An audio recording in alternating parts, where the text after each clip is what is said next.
everyone. Thank you so much for joining me here today. Happy Saturday. My name is Alyssa Thomas from Penguin and Fish, where we make cute embroidery kits for the beginning crafter. And we are here today for the Koala Stitch-along.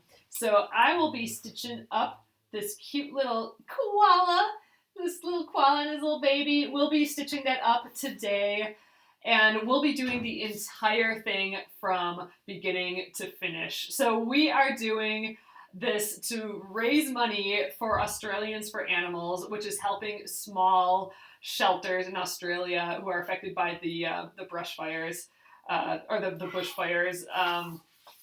We are helping them raise money. So we're doing that by pattern orders. So when you ever order the digital printable PDF pattern of this guy or any of our other guys in our fundraiser page, that's being donated to Australians for Animals. So we have gotten over $2,000 already for this, and today we're having the stitch along for it. So thanks everyone for joining me. I do have the pattern printed out here. Today we are going to go over all of the ways to transfer your design, or many of the ways to transfer your design to fabric. So if you haven't started yet, we will be doing that as well. And then we will be stitching it from beginning to end. And I also want to sign it as well. We are going to be collecting koalas.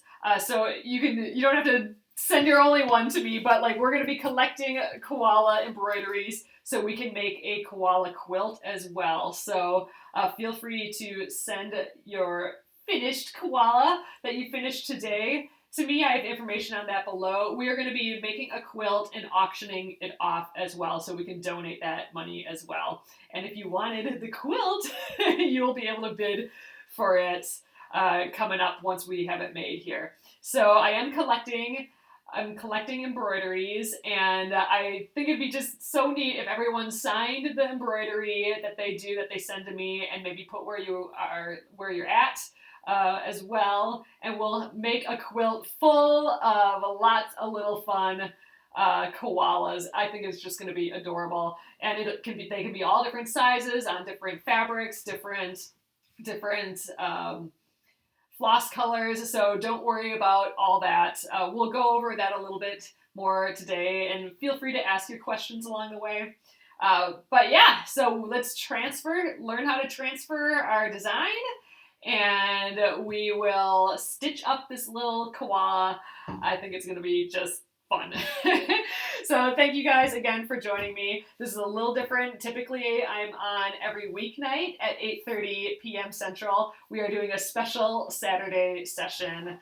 It'll be a couple hours probably. We are going to finish this whole embroidery. I'm thinking minimum 2 hours, because it's going to take us a little while to go through the transfer process as well.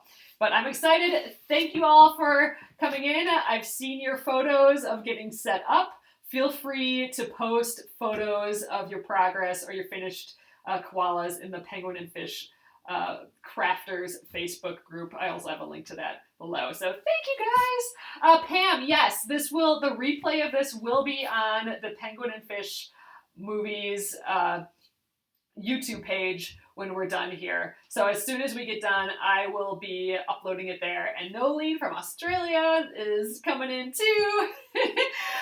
We're at this time of day, so we can get some of the Australians in the morning. It's actually Australia Day over there today.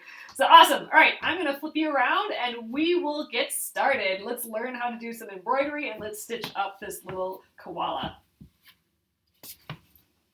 All right, so the koala, it's a PDF pattern, a PDF printable pattern, so you can actually still get it while we're working on it right here, and you'll still be able to work on it today. It will be in your receipt. There will be, in your email receipt, there'll be a little download button. So, all right, I have it also up on my iPad right here, so you can print the digital pattern from your device. I have it up here just so I can refer back to the stitches and colors. So I'm going to do that. And all right, let's flip back to here. Okay, so I have the PDF pattern. So all I need from here, it has the instructions and everything, but I want the one that says pattern on it, or the traceable pattern. So we're going to go through a few different ways of transferring your design, and I'll tell you the ways first. So we have a pattern that we could trace. If you guys have ordered the paper pattern, the one that I mail to you, this paper pattern has an iron-on transfer. So we'll do a traceable one, we'll do an iron-on one. Paula, I think we're good on this end, so I would try backing out and coming back in if it's pausing for you. All right, so this one also has the trace me pattern, but it has an iron-on transfer. So occasionally when you get, like if you buy an embroidery pattern from the store or something, a lot of times it will have an ironable pattern. So it's in reverse, because when we iron it on, it'll be correct. So we will we'll give that a try. And then if you got the bundle, so this is from the bundle from our website for the fundraiser. I know a bunch of you got the bundle. That comes with the floss and fabric, and it also comes with a pattern here that is a water-soluble stick-on embroidery stapler. So specifically, it is the Sulky Stick and Stitch. And what it is first of all, it's an embroidery stabilizer, so it makes your fabric a little more stiff when you're stitching. But you can print directly on. So this bundle actually comes with the PDF pattern, the printable pattern. So if you purchased a bundle and you're wondering about how do I see the colors of the pattern and stuff, that's the pattern. It will be in your receipt, or you'll have received a second email with it in. So you should have the digital pattern as well. But what's great, if you have a digital pattern, there's a lot of people that sell digital patterns online. You can print it directly to this embroidery stabilizer, and then it comes off like a sticker. There we go. And you just stick this directly onto your fabric, and then you can stitch right through, and it comes off with water later. So this is ultimately what I will be using today. However, I'm going to show you the other couple ways to transfer your design as well, because I know not everyone got the bundle. So we'll do, I think we'll do the iron-on first. So I have a few extra pieces of fabric here, so I can show you that. So iron on, you are going to need a little ironing surface. This is my felt ironing pad. And one thing we want to do is trim away anything you don't want ironed on. So, I want to trim away that text. And actually today, I'm going to stitch it without the letter K on. So this came from a whole alphabet series that I did. But for the quilt, you are more than welcome to stitch the letter K's on. But if you want to just stitch the little animals, then all you do, if you got the iron-on pattern, all you do is trim that off. Then it won't iron on, because it won't be there. So I'm just kind of going close to the edge like that. That will do. All right. So first thing I want to do for an iron-on pattern, after I've trimmed off the excess, I'm going to put down a piece of paper towel, or you can use some other surface, but you want to protect your ironing board because the iron-on transfer may actually go all the way through your fabric onto your board. So unless you want a koala on your ironing board, you're going to want to put a little piece of paper down. The next important thing is you want to preheat your fabric. So I have my iron going here, and to preheat it, you just basically iron. And I need to anyway, just to get some of these little creases out.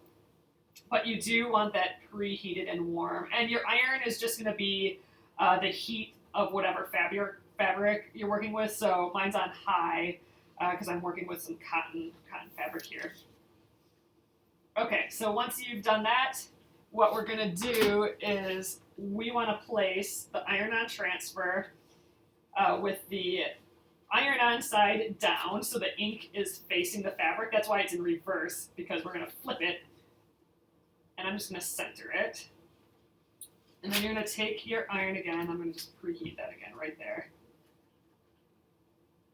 And then you're going to just lay it on top for about 5 seconds.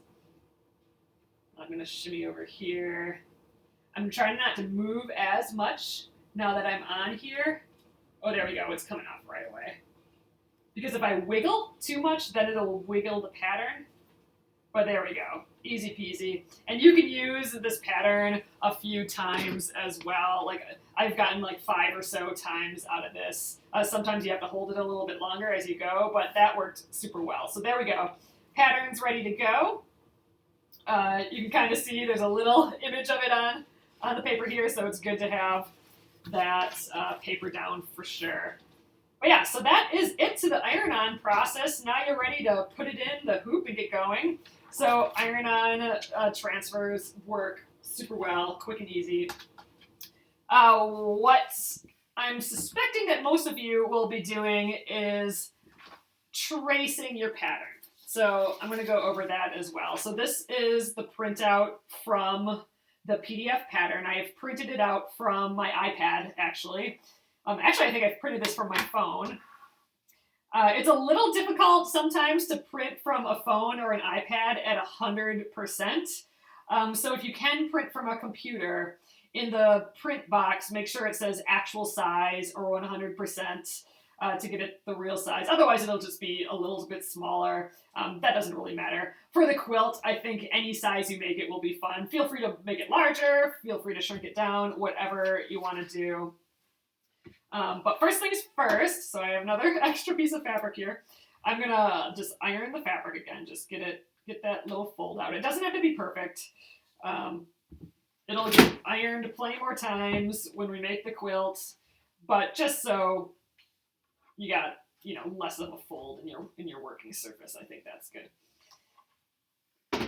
Yes, happy Australia Day, everyone! It's actually Sunday, the 26th in Australia, and it is Australia Day today. All right, for a traceable pattern, so the easiest thing to do is to tape this to a window. I have just some painter's tape. This is that tape that just comes off super easily that painters use, and I tape it to a window. And then I literally just take the fabric and tape it on top of that, and then you can trace it. And I'll go over some of those supplies.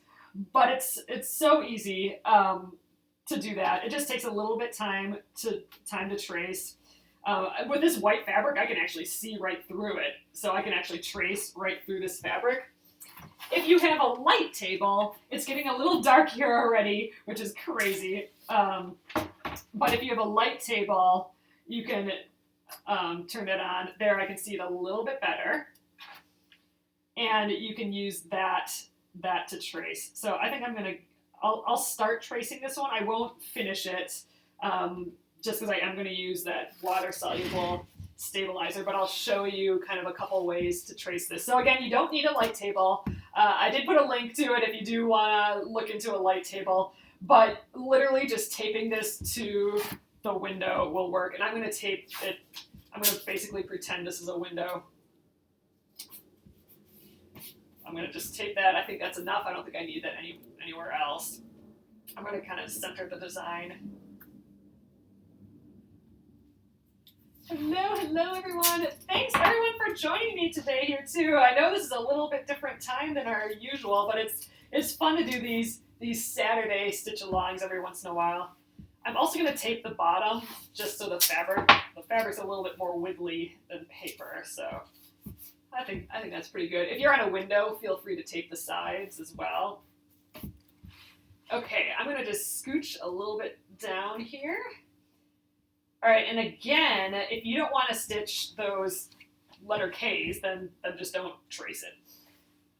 All right, so the easiest way to do this is just get a sharp pencil. So this is just, you know, a normal like click pencil. We're going to be stitching over all of the lines, so as long as you're not gobbing like a huge, you know, permanent marker on here, you're going to cover up the lines. So you can just literally go in with a pencil, and a pencil goes onto paper really, really well. And you know, these just little click pencils, they're not so smeary that you're gonna get you know, lead everywhere or whatever, graphite. But yeah, so then you just go around. I can see through this super well, you know, just because it's on my light table, which is like a light. Let's see what this looks like. Oh, it's 10:30 p.m. for you in the UK. Ooh, late for you, Julie.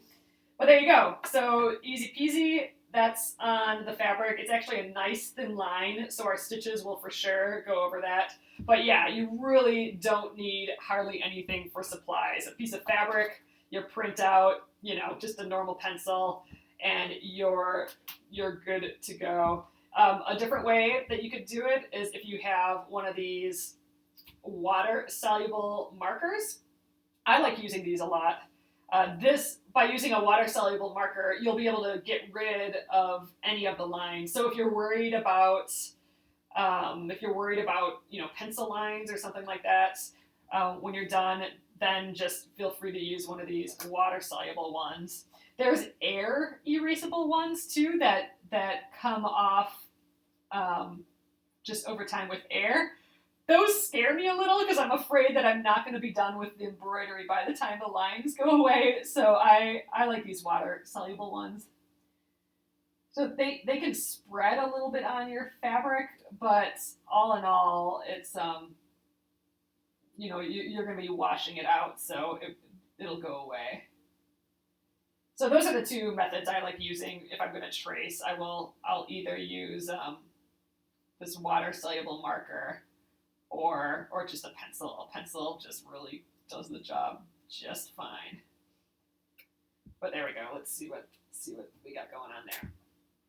There. So that's what the water-soluble marker turned out like. And this again comes off with water. We're going to be dealing with water later because for our water-soluble embroidery stabilizer, this comes off with water, so we could actually dip this in water and see how it's gonna go away too, if you're curious about that. But yeah, so easy peasy. We'll be going slow enough that you'll probably have time to transfer your design by tracing it and still be able to stitch with us. I know a lot of you have transferred your design already, so that's awesome. Ready to go. Oops, I just lost it on the floor. But there we go. One with the pencil, one with the water-soluble marker. Then you can remove your tape, and you are done with that. So those are a couple of the different ways you can transfer a design. So awesome. And let me know below if you guys have transferred your design. I'm curious what process you're using. There are many ways to transfer a design, and there are more ways than what we did. Like if you are on a darker fabric or something. Actually, these water-soluble marking, or these water-soluble papers, this actually works really well if you're going to stitch onto a darker fabric because you can still see the lines. You don't want to use this if you are going to be stitching Oh, Mary, I see yours in your icon. Mary did an applique of her koala. Her I think you guys might be seeing a little bit different than me, but her icon just popped up in the chat here. So on YouTube, you'll be able to see hers. But yeah, so if you're using a silk or something, if you're embroidering on something super fancy that you don't want to get wet, then this probably isn't the right product. But then, you can use something else like, just like a pencil or some chalk or something like that. But there we go. Those are a couple ways to do it. I'm going to quickly press this guy again, just because he's been in that bag. I want it just a little bit nicer than that, and then we will get stitching. All right, ready to go. All right, and I will be stitching it today without the little letter K's on. Again, the pattern had those letter K's at the bottom. I'm going to do it without. But again, feel free to stitch it with the K's. That's totally fine. For the quilt, I am excited about them being all different sizes and stuff and all different colors, and some can have K's and some not. That's totally fine. Oh, Leslie transferred hers with a light box. Oh, using a friction pen. So those are nice. They're pens that they go away with heat. Oh, onto a light linen. Oh, that sounds lovely, Leslie. All right, so I took the backing paper off of this, and what I'm left with is just the embroidery stabilizer, and it's sticky on this side. So I'm going to just stick it like a sticker right in the middle. You can cut some extra off, like you actually don't need all of this on the outside, but we can cut that off later too. All right, so we're good to go. That just sticks on like a sticker. Again, this was literally just printed right from the printer. So you get to skip the tracing, you just skip the iron on, you just get to get right down to it, which is kind of amazing. That's why I really like this product. All right, I got my embroidery hoop here. So embroidery hoop, it typically has an inner hoop and an outer hoop, and the outer hoop has a little closure of some sort. This one has a screw closure on it. I'm going to put the embroidery over the top of the inner hoop. So the inner hoop is underneath there. And then I'm gonna unscrew the outer hoop, and then it kind of stretches like that. I'm gonna place that right on top of the fabric, and the inner hoop I'm popping it over that inner hoop there. And I'm just kind of centering it within the hoop. It's okay to not have it perfect, because we're gonna remove the hoop and move it around as needed as well. So don't worry about it being perfect. I just like having it in the middle. It's hard to stitch when you're right next to the hoop, so having it a little away from the hoop is good. So it's really loose in here, like the hoops could fall apart. So I'm gonna just tighten this, not all the way though, just so it feels like it's firm enough to stay there. And then I'm going to just stretch the fabric around. You can kind of see it's bunching up in places. I'm just gradually just easing that through, and sometimes you'll need to tighten it a little bit more, like it feels loose. I'm going to tighten. You don't want to pull so hard, but you don't want to stretch the fabric out, but you do want it not like bloopy. You want it tight enough to so it feels kind of like a drum head where there's no loose spots, but at the same time, so it's not super stretched out. I think that's about good. And it doesn't have to be perfect either. Oh, Robin, you love the sticky. Oh, Pam says that she'd like to try the sulky stick-on. Yeah, I've been putting the sulky stick-on it's in the bundles. So if you want to get a bundle after this, this is like a sample of it. And then it's also in my embroideries of the months. I'm adding that too. Oh, you're using the iron-on. Ooh, and a light green. All right, so we are ready to go at this point. Our embroidery is in the hoop. I'm going to scooch you guys down again here. All right, so also in the bundle was some embroidery floss. So this is all the embroidery floss that is on basically the cover of these of the PDF and of the iron-on here, and that's why I have my iPad open with the PDF pattern, but I have it open to the actual character there, the lines, and then I can see, okay, backstitch is on the outlines, you know, these guys here, each straight line could be a backstitch or one long stitch, so we'll probably just do one long stitch for those. And then satin stitch are filled in shapes, like the letters. However, there are, like the nose and the leaves are also satin stitches. So the stitches are on the side here, but we're gonna go through those for sure through this process. So I have this open just so I can see the colors while we work.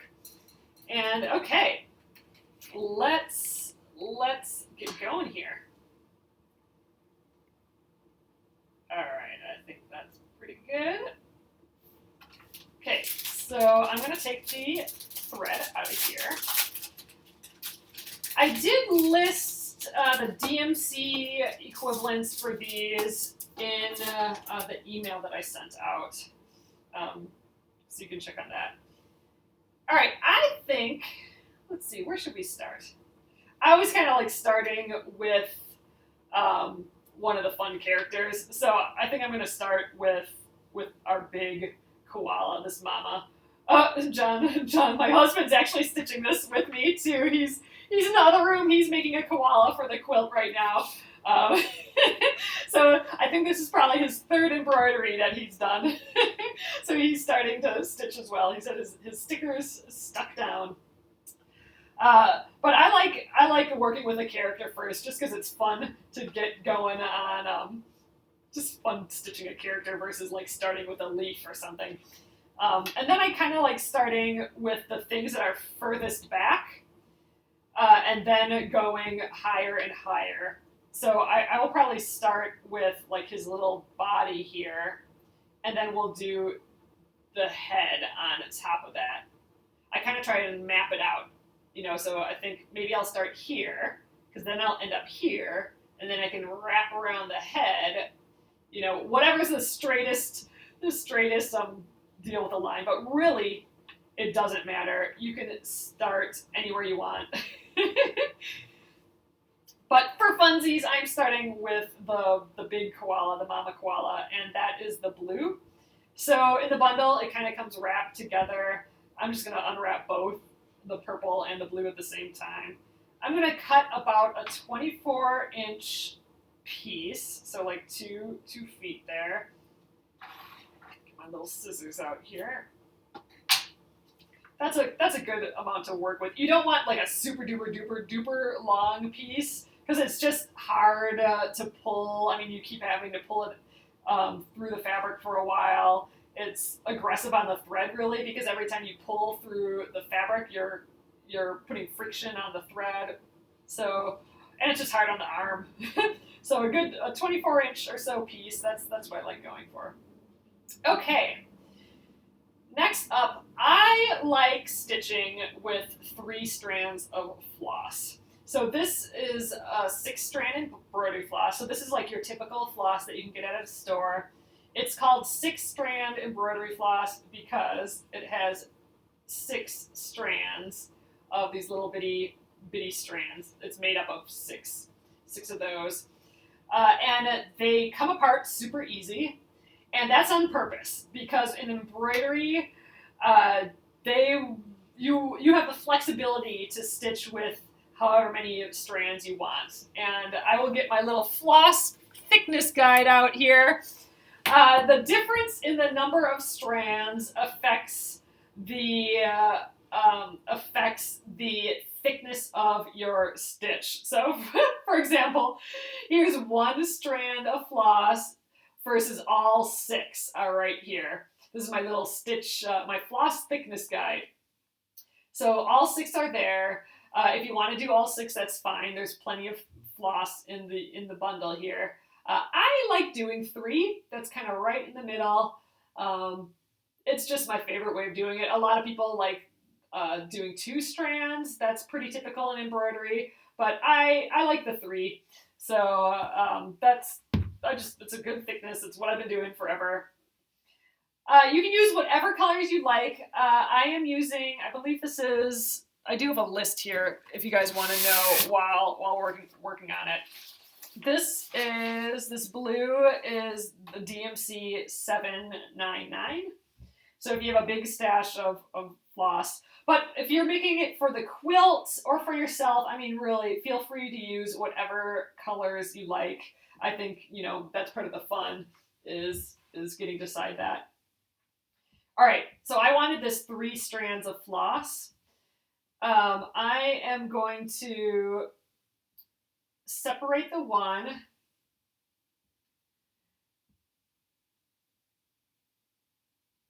Like this, one at a time, and I'm going to hold all of it. I'm going to like kind of pinch it between my 2 fingers, and I'm going to pull only that one single thread.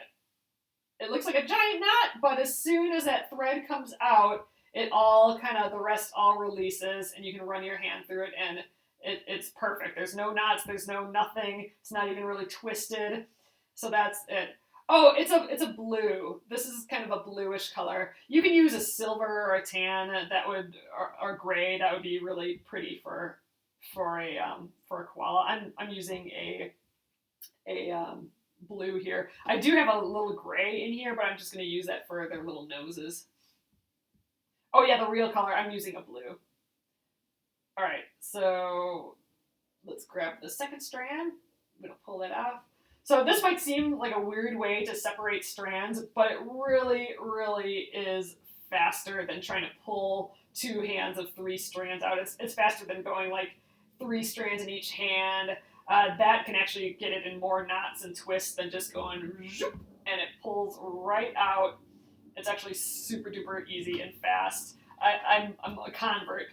I never used to do it like that, but then I started, and now I just always do it that way. It's just fast and easy. So I'm putting the 3 strands back together now, just kind of lining up the edges as best I can, and just going to run my hand through this just to get them all lined up again.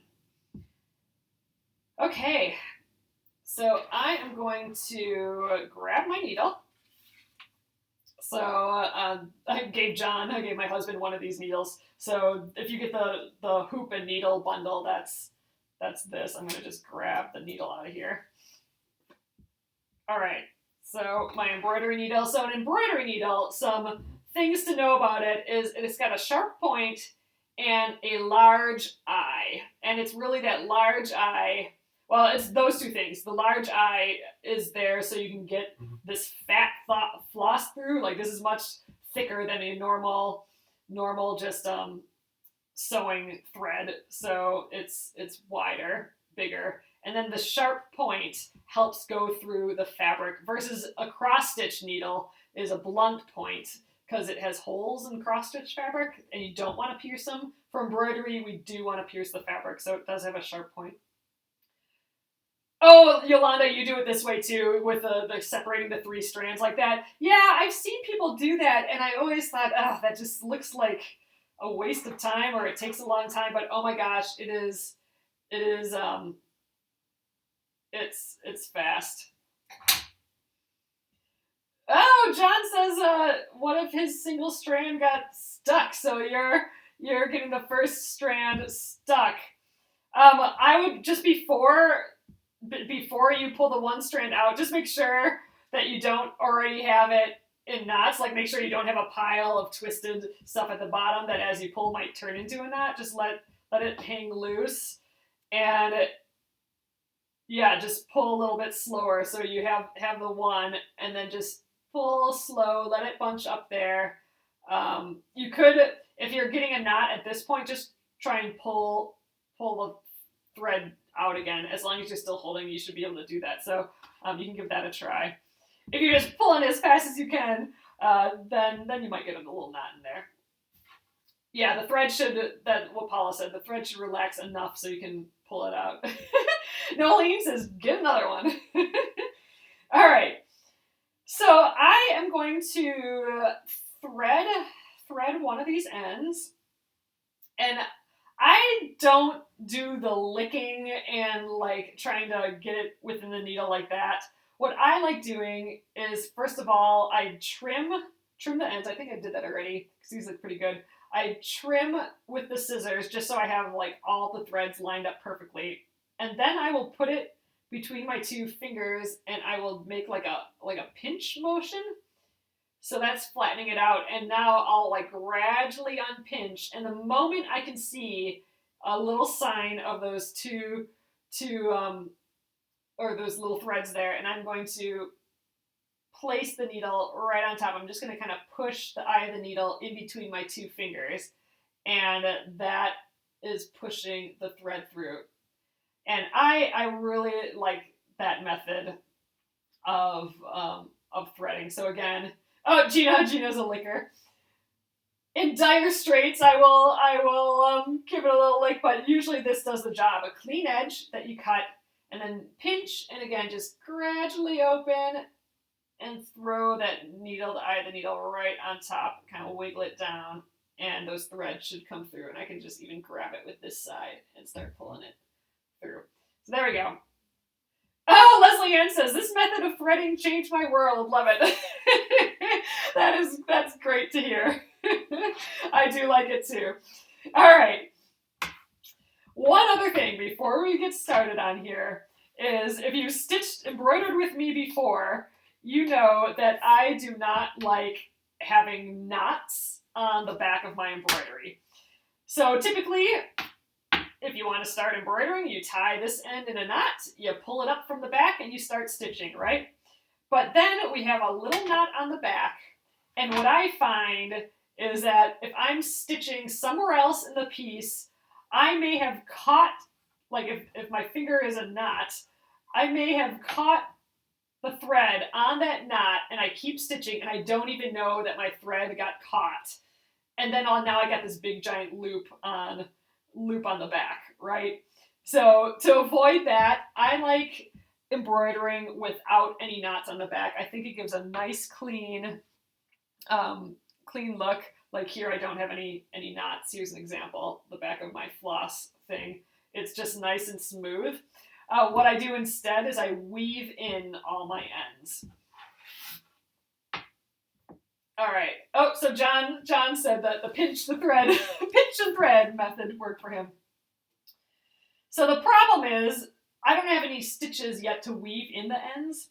So I'm going to do something called an away knot. And what that is it's going to leave me a strand of floss at the beginning to weave in the end.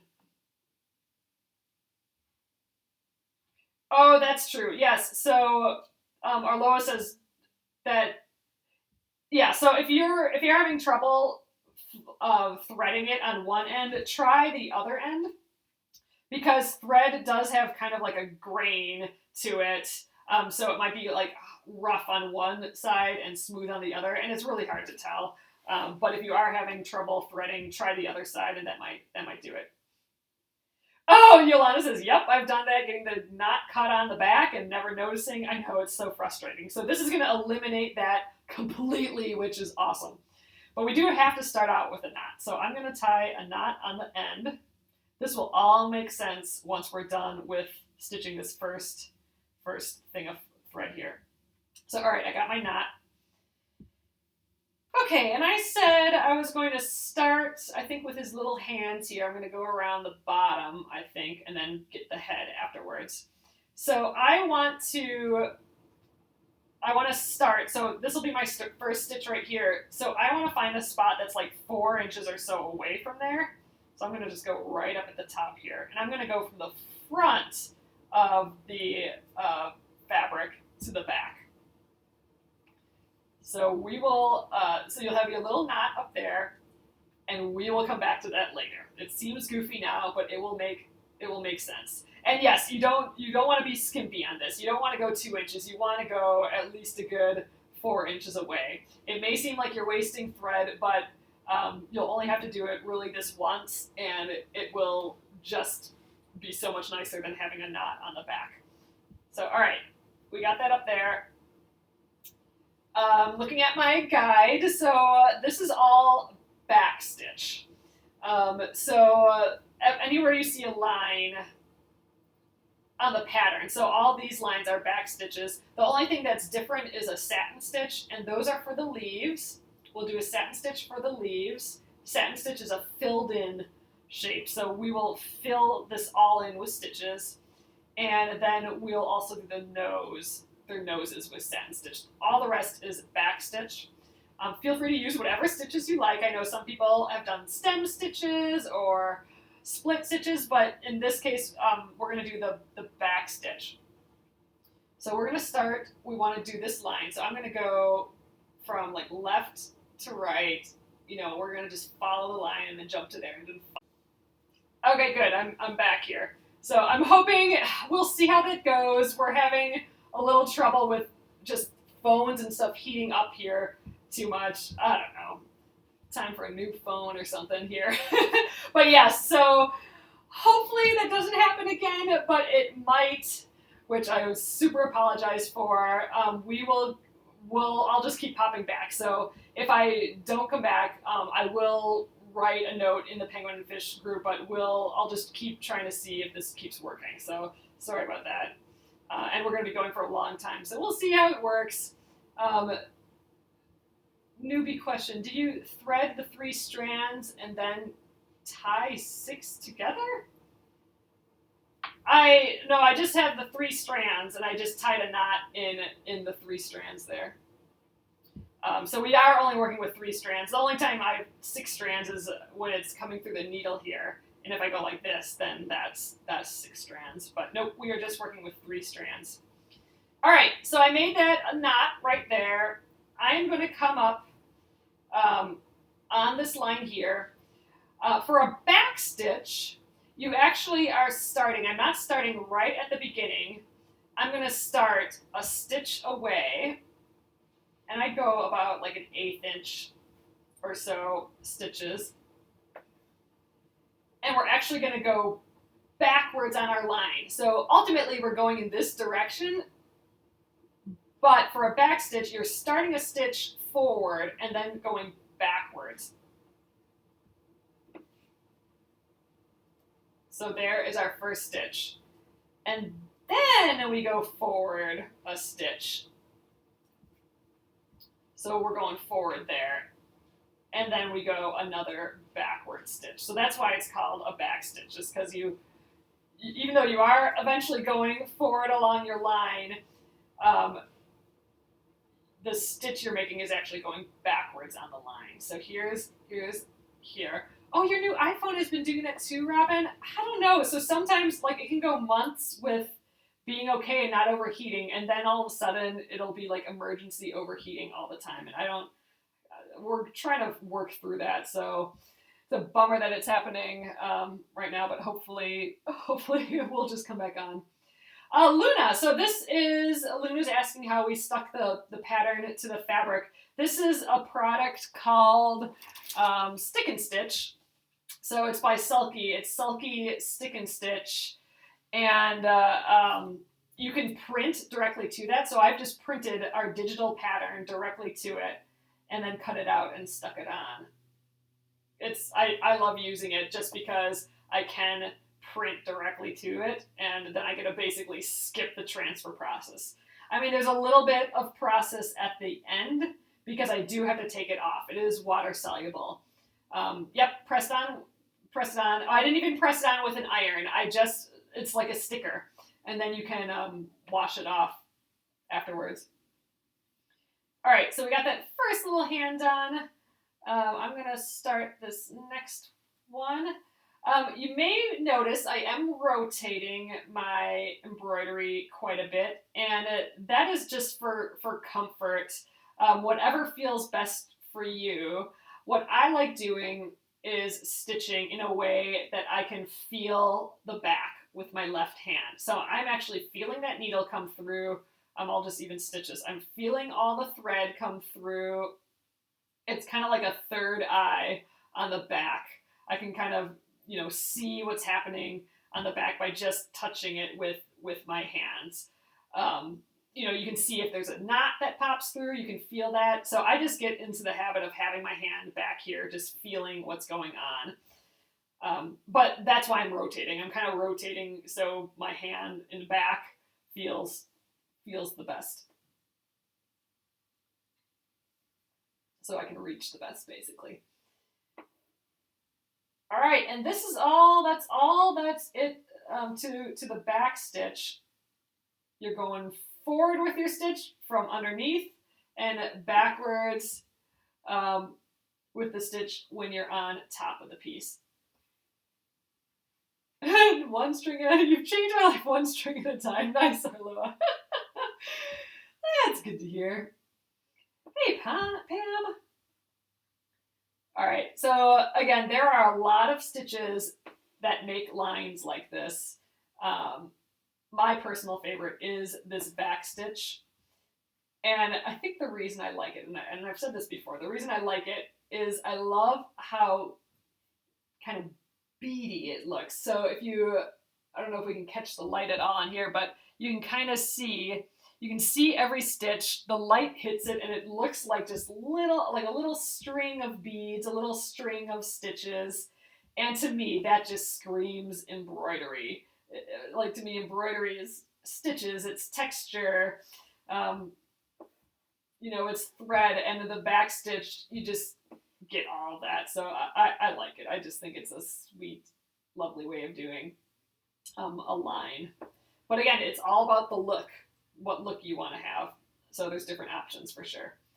All right, I am approaching this second leg, or this, these are hands, and this is like the first leg. Let's call it the first leg.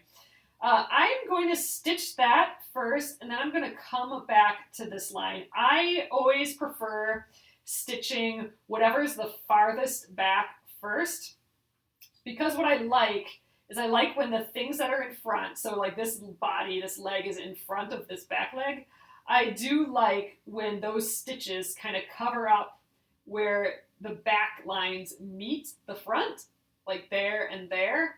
I like when my front stitches kind of cover them up. I think it just, first of all, it makes anything in front look like it's in front because it actually is. The stitch is in front of that piece, this little point here. So I like doing the background stuff first. You're still on the first hand. That is okay, John. I am going pretty quickly here, so I wouldn't expect that you would be, especially if this is your first time with embroidery.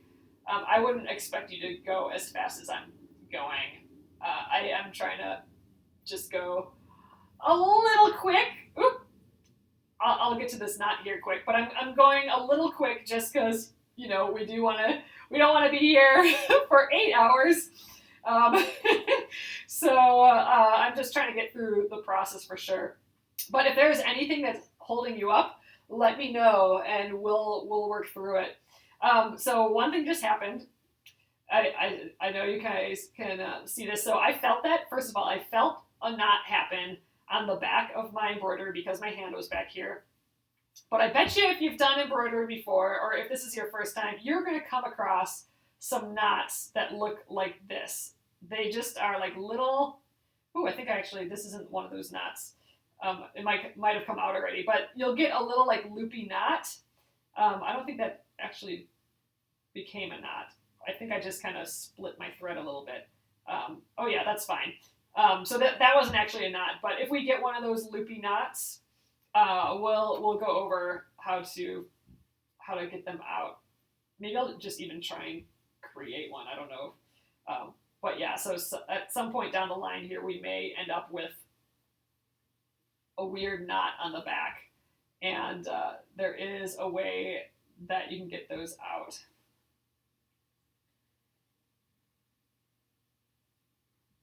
I might actually just not hold this down a little just to see if I get a knot.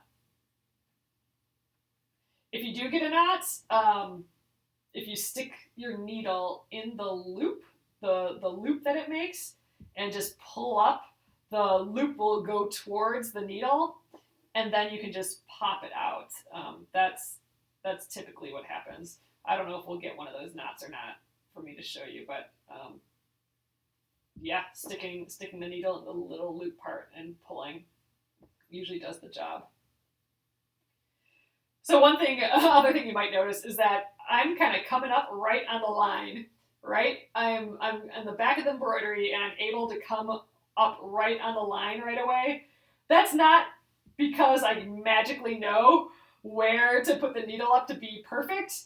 I mean that with practice you will get more accurate, but what I'm really doing, and I'll show you just kind of right here, I'm really putting the needle on the back and I'm dragging it so you can kind of see, like I can see that point dragging on the front right here. I'm doing that here as well, so I'm kind of guessing where it is, so you can see it poke up right there. I'm guessing it first, and then I'm dragging it to where that point should be, and then I go up. So I'm actually just watching my little drag alongs to find the next spot.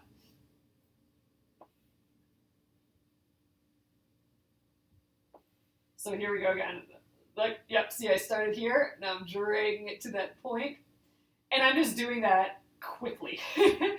So it's that touch and drag is what is getting me to the next spot. And you can see it, you'll probably see me do it every single time, every single stitch. You'll see this little point pop up and then drag to where it needs to go. Sometimes I get right on, but that's not very much all the time.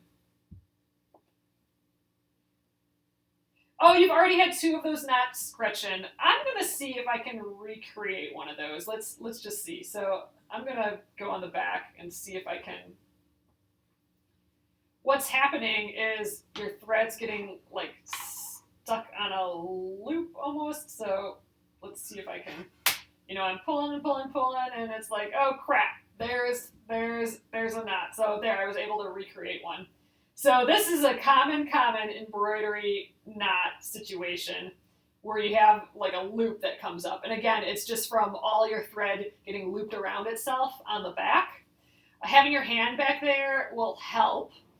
But if you get one of these knots, this is it right here, Gretchen? Okay, you've had 2 of them already. If you do get one of these knots, you can kind of analyze it a little bit. So there'll be like a loop, like a bigger loop, and going to a knot. What I do is I stick the needle in that loop, and if I pull up, one of the threads will stay tight and one will move with you, and you just pull up until it's all the way to your needle like that, and then you can take the needle out and then stick your needle in there, and it'll just pop out. So did you see that? So we'll try and create one of those again. You just pop that needle in the first loop.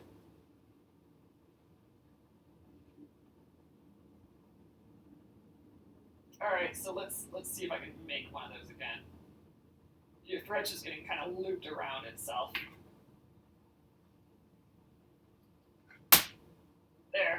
There, we got a bad one going. So, ooh, we got one of those loopy knots. So this is a big loop, but you'll go to the back and you'll put your needle in the loop, just pull on it until the knot gets all the way to the top, and then take it off the loop and then go in underneath it and pop it right out. There you go. And then you're good to go again. And if you do have your hand back there, you will feel when that happens. So you'll feel, so you won't have like 12 stitches further before you see it sometimes. So having your hand back there will help.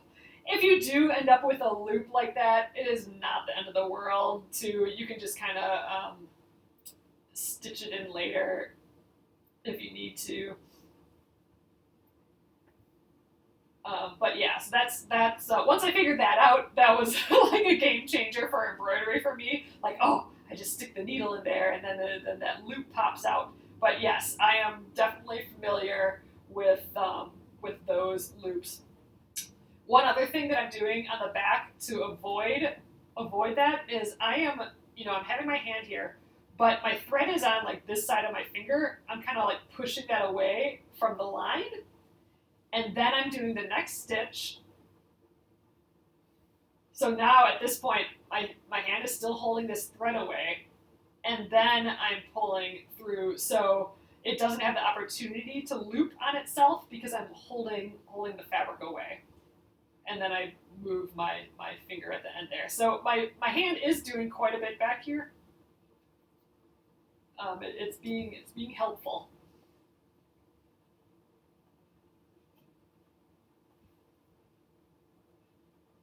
Oh, you don't have the color number for the eye. Oh, your guy is a rust color. What would be good for the eye? So I'm just using straight black for the eyes. You really could use whatever color, like with rust, like a dark brown would be really pretty. Ooh, I can't wait to see what that would look like for the koala. I bet you it's really, really cute. All right, as my thread shortens, I do have a big tail here, so I'm just gonna pull up on the tail, so I have a shorter tail now, but I got more thread to work with. I think we'll have enough to get up to the top, and maybe we'll get a start on his chin there.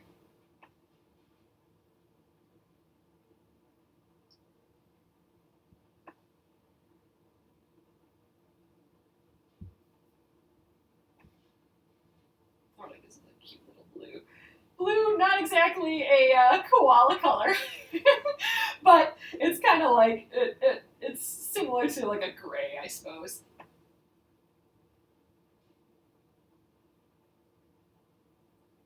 That's what I figured. Instead of doing it gray, I threw some color in there. I have seen a few of your embroideries over in the Penguin and Fish Crafters group, and oh my god, they're so cute. They're just so fun. All the colors are fun. Um, Arlo, whatever color you pick, I bet you it's just gonna be perfectly fine. That's kind of what the fun is too. Like each koala has its own character. It has its own style. With the different colors and different ways of just different humans stitching it. You know what I mean? And that's what's going to be so fun about this auction quilt that we do. Again, if you're new here, this pattern is available, and all the proceeds are going to Australians for Animals. We are also making a auction quilt out of all the koalas, or not all the koalas. I mean, you can actually keep one. But if you do want a koala in the quilt, then you can stitch up a koala and send it to me, and I have the address in the post here. And we're going to be making it into a quilt filled with all these little koalas, and they're all going to be different, and they're all going to be just so sweet. And then we're going to auction that quilt off, and then we're going to donate those proceeds as well. So if you do want a koala in the quilt, just send it to that address. And I think I said, like, send it to me, like, have it in the mail by, like, February 8th. That's 2 weeks after today. I mean, the sooner the better, because it's the mail, and you never know how that goes. But yeah, so the sooner the better, but February 8th, try and get it in by then, and then I'm gonna give it a week or two, and then I'm gonna take them all, and my mom and I are going to sew it into a quilt, and John, who's stitching one of these today, he's gonna shoot some video, and we'll talk about it and see how it works. So I'm really excited to see all the different ways you stitched it, all the different colors you used, and then we will arrange it based on what we get, and then we'll just see what they look like all sewn together, and that's how we'll decide how to quilt it. But so we're doing an auction quilt for that.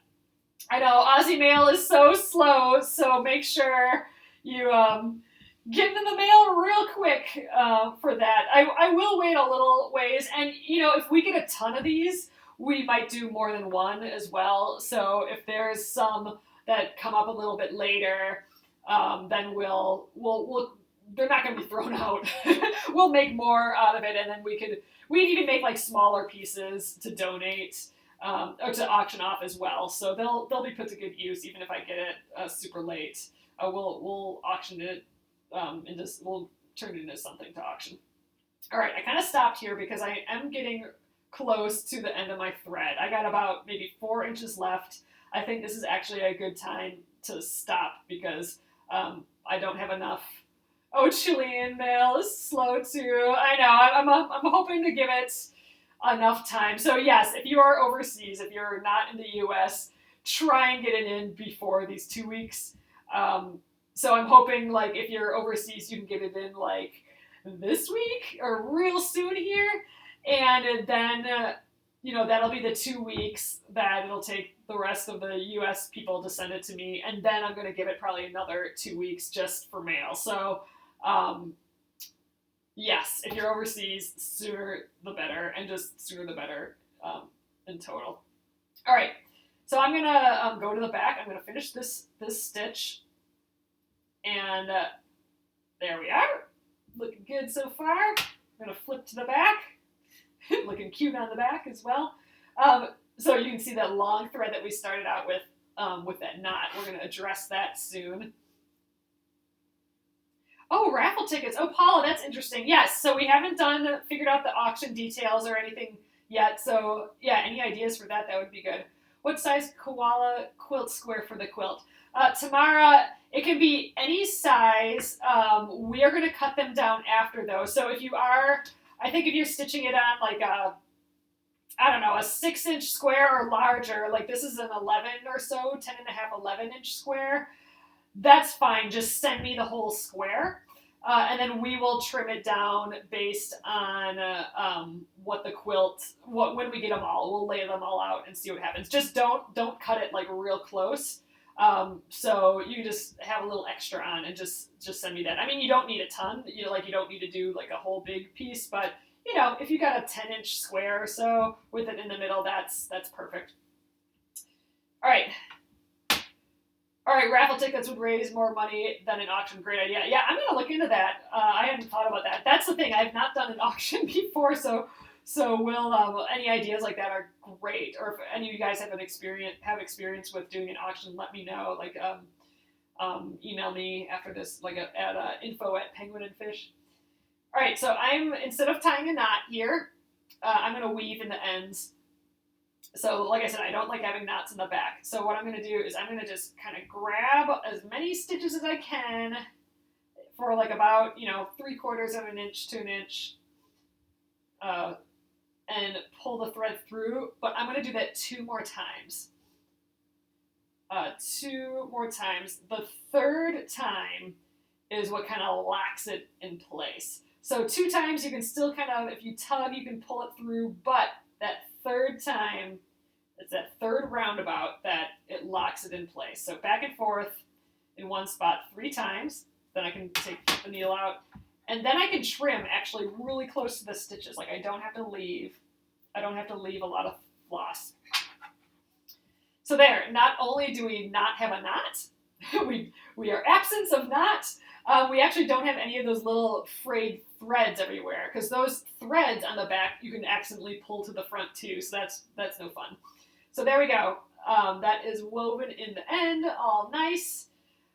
So now let's address this other piece. So this was from the beginning of our embroidery. Now we can cut off that little knot, that little away knot. Oh, you started yours. Awesome, Bonnie. Boop. There. So that's my little knot. I can throw that away. But now we have a loose bit of thread here that we can weave in as well. So I'm going to thread this. Again, leaving a little bit more makes this part a lot easier. Okay, I'm doing that pinch method again. Oh, you need a license for a public raffle in the UK. Oh, Helen, that's good to know. Yeah, I'm sure there's like a pile of rules with that sort of stuff. So I'll look into that too. That's a good point. All that stuff, all that funny money stuff. All right, so there. Now I can weave in these ends as well. I'm going to just weave into these few stitches here. There's not really a lot here, so I think we're gonna weave through a few more. Oops, that's too far. Didn't need to go under that foot. I am trying to stick to areas that are nearby. Oops, my threads got pulled a little bit, got separated a little bit. There we go. And there's my second. And we'll go through one more time, grabbing as many over and unders as I can. There we go. That was 3. Oh, you need a license to raffle in Canada too. All right, I will look into that. So that might nix that, or I might just have to figure that out a little bit more. So yeah, we'll look into that. Okay, so there we are, our first strand. That got us pretty far. Those 2 feet, that 24 inches. All right, so and I have another strand of 3 ready to go. This is the other half that we split earlier. So that is ready to go already. You can, so there is the theory, and we have tested this, and it's true, but I just don't want to do the work of it. If you pull these 3 threads apart, even though, you're just, it's already 3, so you don't really need to do that, but if you do pull these 3 threads apart and then lay them out together, your stitches will be a bit flatter, because you can still see like a little twist in here. That will go away if you pull, like if you separate these 3 strands and put them back together, but meh. I'm skipping that. I already got 3 strands. I don't want to do more work. So I'm going to thread this. So this time I do not need a knot in the end. I am not going to do that away knot. I am going to instead, since I already have stitches here, I'm just going to weave in the backs of the stitches and then get going again. So I'm going to start up right there. So I want to start here, so I'm going to go 1, 2, 3, and we're going to just weave in the start. So it's just that first time that you got to do that away knot because you don't have any stitches on the back yet. I'm going to leave a little bit of a tail for now, just so I don't accidentally pull thread through here. All right, so there's number 2.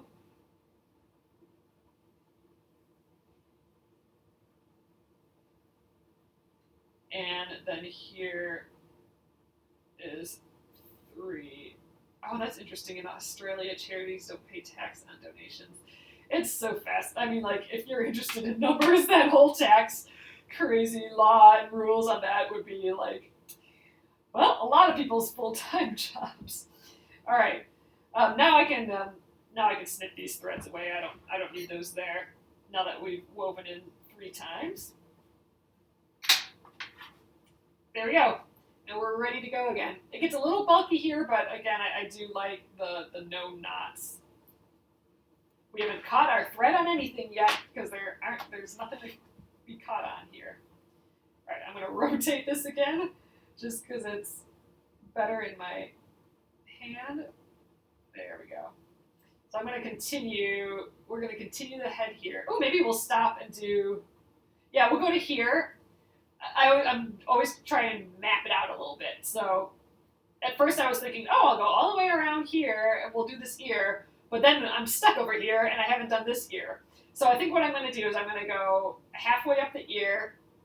We'll stitch these little guys and do the ear. And then we'll continue. And then we'll do the other ear. So hopefully I have enough floss for that. If not, I'll just have to get more. That's fine. But yeah, so I think that's my map. That's my plan. I always have a little bit of a plan. So I jump around the least amount of times. Doesn't always work, but sometimes it does. Here again, I'm liking to stitching the things that are in front after the things behind. Because look, I'm gonna cover up this little point with my next stitch.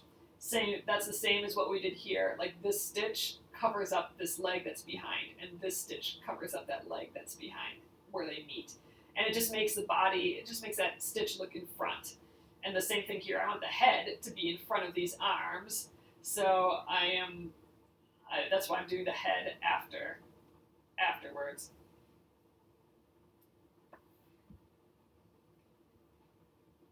Hello, Christine. Thanks for joining us. All right. We are going to get that first little ear coming up. Actually, pretty big ears. They got those sweet big ears.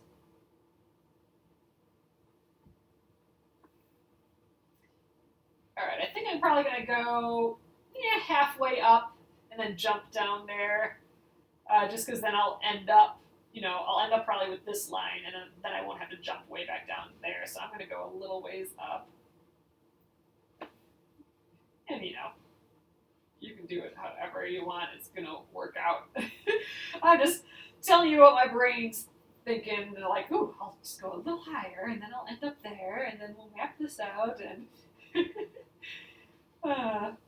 my embroidery brain. All right. Gonna jump to these little guys. So you can do these in more than one stitch, but they're pretty short. I'm gonna just do each one its own little stitch. So I'll probably go stitch down here and jump up, down, up, down, up, down, up, down, up, and see where we get.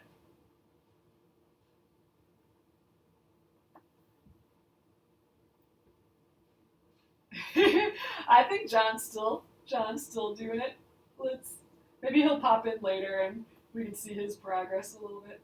Oops, I went all the way to the top. That's fine. I was going to go underneath and back up. There we go.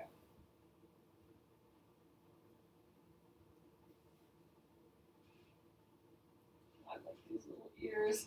So if you've never embroidered before, this particular embroidery would be like a perfect first embroidery. Just because it's relatively fast. It's not a huge embroidery. It's not giant. We're just in like this 5-inch little area, and there's only 2 stitches that we're learning here.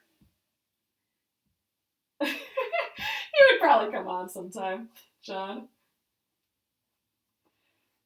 He asked if, oh, do I gonna be sitting right next to an embroidering? And I said, no. So maybe he'll just pop in a little bit later. All right, we're getting to that last little stitch here.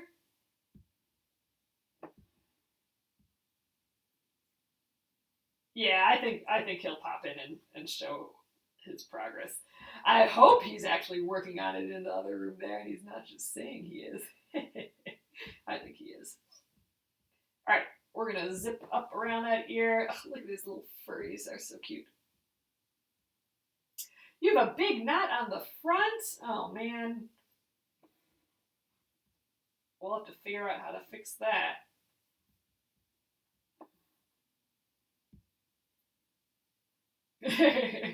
We would hear him if he went for a Chipotle run. He's got to go past us to do that. All right, again, I'm rotating my hand just so my back hand can keep feeling here easily.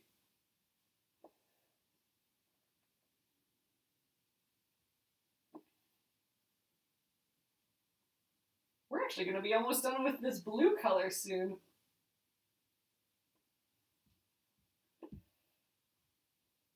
Yeah, the trick is getting it transferred if you're a beginner. Like in my mind, like that seems like the biggest barrier is just getting a design transferred. And again, the cheapest and easiest way is just to put it up on that window and trace it with just like a pencil. That's totally a legitimate way of transferring your design. I have a suspicion that I am not going to have enough floss here.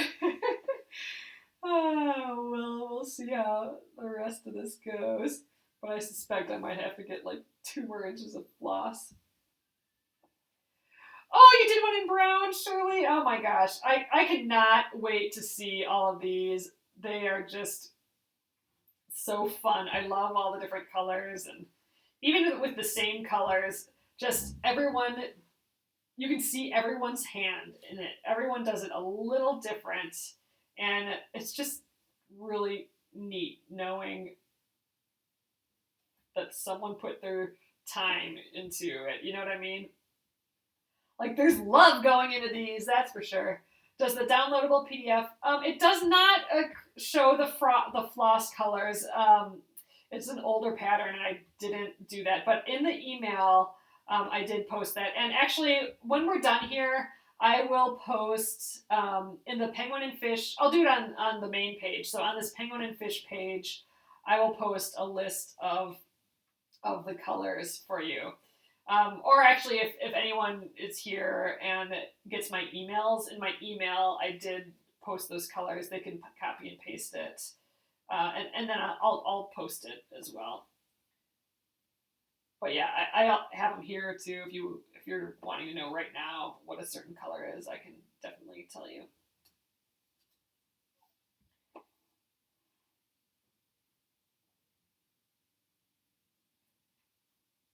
Yes, Shirley. Shirley says, absolutely done with love. So glad to be helping the little critters. I know, it's just, I'm glad we're doing this too. So um, thanks to those of you who are suggesting that we do something. And I think this is just going to be so nice. And I'm really excited about the quilt and the auction or raffle or whatever we do for the quilt. I think that'll be fun. Oh, thanks, Christine. That's great. So yes, so when we're done here, I'll definitely post. I'll post the color list again.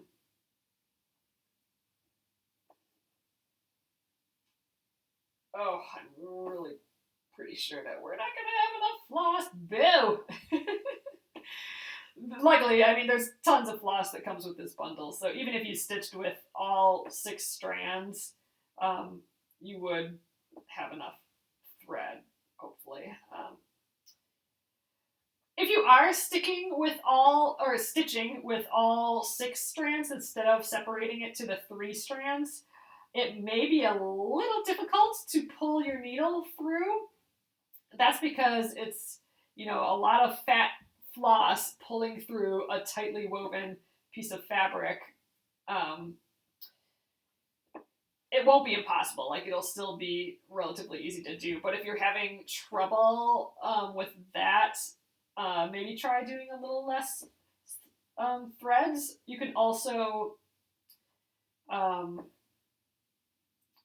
use fabric that has a wider weave. I like stitching with this kind of muslin that has a pretty wide weave. Like, it's not as tight as like a bed sheet or something. I think I'm going to go around the bottom and come back up here. So it's a little easier to stitch through. Oh, thank you, Nina, for coming in for sure. I know you mentioned this evening. I'm like, oh my gosh, is it evening already? Yes, it is. It got dark. We started with it being light out, and now it's dark. Oh, I guess we've been here for about an hour and 20 minutes already. So we did take some time to transfer the design, or look at the different ways of transferring a design. So that took some time. But I think typically, I call a project like this like a 2-movie project. That's how you have to measure embroidery time, right? Like how many TV shows you watch during it, or how many movies. So 2-movie project. So I think like probably 3 to 5 hours if you're wanting to think about time. And I am stitching pretty quickly here as well. And I don't expect everyone to stitch this fast. I'm hoping that we can maybe get this stitched in like 2.5 hours or so, and then we'll take off this embroidery stapler as well. Pam, absolutely. So Pam asked if she can still order a bundle. Yes. So I think I'm gonna just keep the bundles and the patterns just available for a while. Like, I don't think they're not gonna go away as quickly like the embroidery of the month does, where it's just gone at the end of the month. I think we'll keep this up. We'll keep it up at least through our process of making the quilt and everything. I mean, the more The more money we can collect, the better. Yep, Dee Dee, this will be available later. It is going to be on, it'll stay on the Penguin and Fish Facebook page here, but the easiest way is to go to YouTube. So Penguin and Fish movies. So YouTube, you can just do a search for Penguin and Fish on YouTube. Otherwise, it's youtube.com/Penguin and Fish movies. I will feature it there as well, so it'll be right up at the top for a while. Oh my gosh. I think I'm going to finish this line here, and then I'm out of thread. I'm going to have to get more floss just for that little line. Sad. Oh well. But yes, there will be a replay for this. Oh, Pam, awesome. Pam says that she wants to send a bundle to her sister. Yep, and the bundle, just so you know, the bundle does come with the PDF pattern. So in your receipt, there will be a download now button, and that will be the PDF pattern. So if you're going to give it to your sister, just make sure to forward that to her as well. All right, I'm weaving in the ends again. Oh, I literally have maybe 5 stitches left, and I ran out playing embroidery chicken again here. All right, 3 strands there, or 3 back and forths. There we are. Okay, next up. Oh, the baby koala I'm going to be stitching with this purple, and it's kind of like this little dark purple. Let's see. The color of this purple it's DMC 552. So that's the color purple that we're using if you want the exact DMC colors. All right, I need a tiny bit of blue. I think, that'll do. I have like 8 inches or so here, maybe 9 inches. So even with this small piece, I am going to separate the threads by that same method. So isolating one thread and then just pulling it out. And then I run my hand through that again.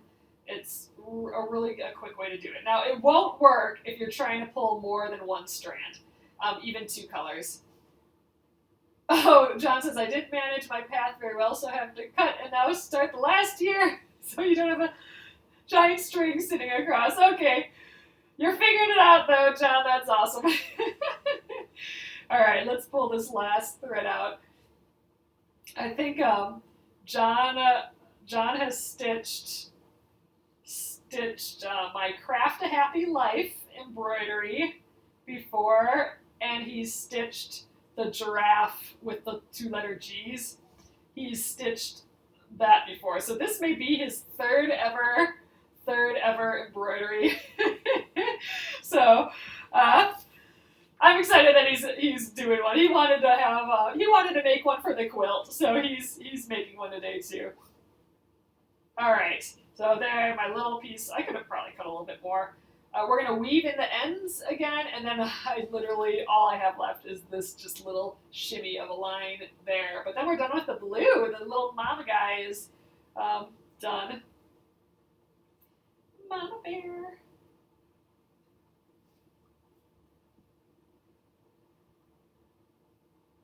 Ooh, I have this candle in here today. Should put a candle on during all my Facebook lives. It just smells awesome in here. So I have my candle that my friend makes. It says winning right about now. I don't know about later on it. But yeah, if you want to smell like how it smells in here right now, I threw a link to her candle page here. It's Natural Annie Essentials, and dang, right now it's smelling extra yummy. It's just like, my senses were alerted right now that, dang, it smells good in here. Why is that? Oh, I lit a candle here. Puzzle. All right, let's stitch these last, 5 stitches or so. Oh, you have a candle that smells like Fruit Loops. Oh, that sounds kind of fun. I got another candle from her. It says "Happy Birthday, Girl" on it, and it smells exactly like It smells exactly like that rainbow chip birthday cake, and which was my favorite growing up. And so I'm excited to light that one. All right, last stitch of the blue. There we go. So that's all we needed to do. Now I can weave in that end. Oh, it's 4 stitches left. That's always a bummer. You gotta start a whole new floss for the 4. All right, there we go. We can clip that off.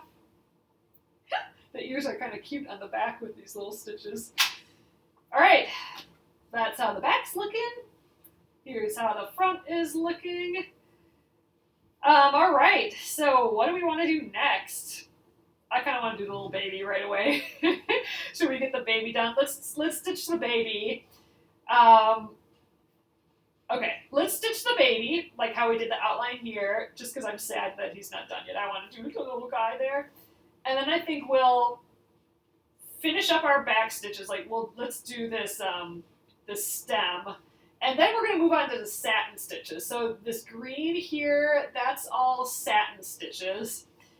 So we'll do this satin stitch first as kind of like practice. And then we'll go in and do their noses, which are also going to be satin stitch. So that, I think that is the plan. We will do, we'll do purple next, and then satin stitches. So, so far we've just been doing the back stitch, so most of it is back stitch, but when we want to fill in a full shape, like we want to fill in the whole nose and fill in these leaves, that's when we're going to be doing the satin stitch. All right, you guys, so we already have purple ready to go. I have to separate the threads yet, but I've already cut it from my loop because I did that when I cut the blue. So I'm just going to go through the same process. I think I'll do his body first, then we'll do his head and his little ears, and he'll be done. Actually, there's a lot less of him than the big guy, so maybe we'll get this with one thread. We'll see. All right, again, to separate, I am just trying to isolate one strand from this 6-strand embroidery floss. 6-strand, the strands are all easily separated like this. If you are using DMC floss and it's tightly woven, that's not actually 6-strand embroidery floss. You can still stitch with it, but you cannot separate the strands like this. That's called pearl cotton floss, not 6-strand embroidery floss, and it's tightly woven. You won't get those apart. It does look beautiful in embroidery though, so you can still stitch with that, just don't try and separate the threads. 6-strand embroidery floss is meant to be easy to separate, and how I do that again is I'm kind of isolating the one thread, one out of the 6, and I'm pulling it while I hold with my fingers. It looks like a giant crazy knot, but after I pull the thread out, it just releases like that. And I always run my hand through it again just to make sure it's not catching upon itself at all. And then we'll do the next one. Oh, Noeline, you're awesome! I'm excited to see how much we can raise to give to them, especially with the auction. I think that will be good. Yes, and just if you guys are just popping in here, the proceeds from this koala pattern, I have a link to purchase the pattern. Those are going to Australians for Animals in Australia, and they're helping smaller shelters get the supplies that they need, like medicine and water and all that, for koalas that are stuck in all these wildfires. And they're helping smaller shelters that aren't getting like the giant funding like some of these bigger organizations are. All right, so I'm putting these together again. Oh, Yvette, this is how you separate your floss too. Nice. Oh, pulling out more than one strand. So I could not. Yeah, if you're pulling like this more than one strand, you're probably gonna get a knot. But yes, how I used to do the splitting of the thread, and I still do this sometimes. I will take the 3 strands. on one side and 3 strands on the other, and I'll just pull and pull and pull. But the problem is, if I accidentally drop this, I could get this all twisted up in there and end up with just like so many knots, and just twisted up on itself, that I actually find this method, pulling the one strand at a time, a lot easier now. At first I was just like, I don't know, that seems like extra work, but it really is quick and easy. And now I just kind of do that all the time now. I'm converted. All right, so I just clipped that edge, so we got that nice clean edge again. I'm going to move the thread down so I can pinch it. So I'm hiding it with the pinch motion, and as I unpinch, the moment I see it, I'm going to stick the needle right on top and kind of push through. Oops, I missed one of the threads there. I unpinched too much there, right when I see that color. There we go. Now I got all the threads in there, and I can pull the rest of that through. That's why you use your lips. I have done that. I have held the end with my mouth and pulled on there for sure. That's what I did for 20 years. All right. So I'm going to start right here, and I'm going to, I think I'll weave into the closest threads available. So I'll weave into the backs of these stitches, and then we'll start that back stitch again. I think we can do this guy pretty quickly here. Okay. Where did I start again? Oh yeah, right there. So I'm going to weave in here, again, grabbing as many threads as I can. I am doing this instead of tying a knot. So you can see I don't have any knots on the back. My thread hasn't caught on any of the knots because there are none. That's my big reason for not having knots. Also, look how clean it's looking. I know I get the complaint a lot that how do I get a nice, clean, neat back? Because instead of like a super messy back. And one of the big things I think is this weaving in the ends. Just because that way we avoid knots, and when we avoid knots, we avoid things getting stuck onto knots. So that makes it inherently, I think, a little bit cleaner. A little bit, not cleaner, a little more neat.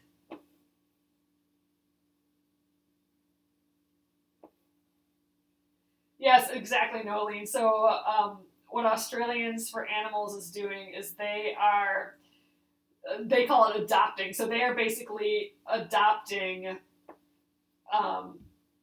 some of these smaller shelters who right now their volunteers are paying for everything, basically. So they're not getting as big as funds as some of these larger places. So that's what they're doing right now, and that's who we're donating to. So I'm feeling good that some of these other little smaller places are going to get stuff too.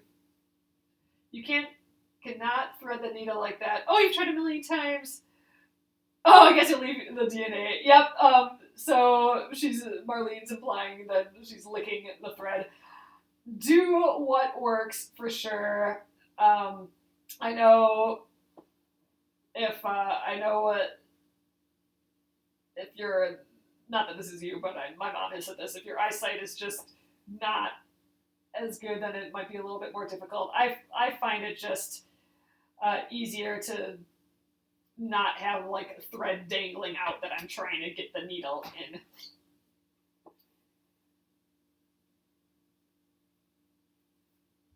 I also have a needle threader.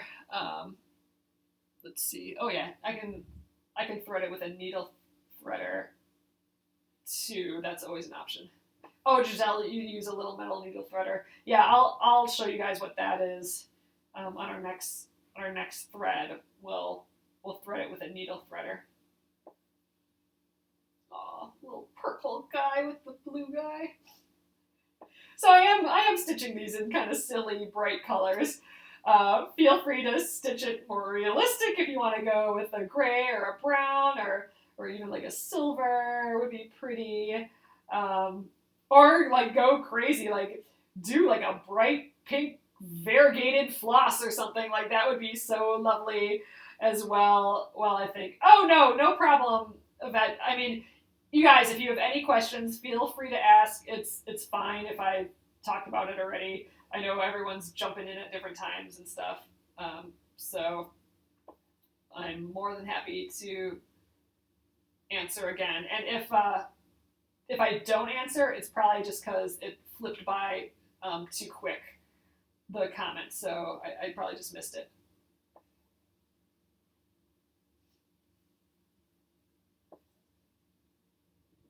But yeah, we're speeding through it, and so if you, I'll have a replay of this up on YouTube at Penguin and Fish Movies when we're done here.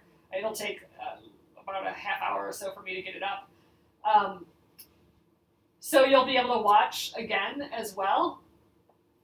And at the beginning, I show how I transferred my design, and I showed a couple different ways you could transfer your design. So there's like with an iron-on. Then we also started tracing it with a couple different methods. So if you missed that part, I know transferring a design can always be a little tricky. So there's that. A variegated floss, that is the floss that comes in all different colors. So you might be stitching and it starts as pink and then it turns to light pink and then it turns to blue or whatever. So variegated floss is, a variety of colors in one thread. So that's kind of nice. Oh, I missed a question that just came up here. Oh, what's in the bundle? The bundle comes with the fabric. It comes with a pre-printed, the Koala pre-printed onto the stick and stitch embroidery stabilizer, which is what this sticker is. I've pre-printed that, and then it also comes with the floss. So the fabric, the sticker, and the floss, that's what's in the bundle. And then as an extra add-on, I do have the hoop and the needles, like a set of 2 needles as an extra as well. I know not everyone, I know a lot of people already have the needles and hoop, so I didn't have that right in the bundle, but I do have that as well. Yep, like tie-dyed. It's just like tie-dyed variegated floss. It's kind of like, yarn that you can get that comes in all different color, like it blends from one color to another. It's like that, just smaller.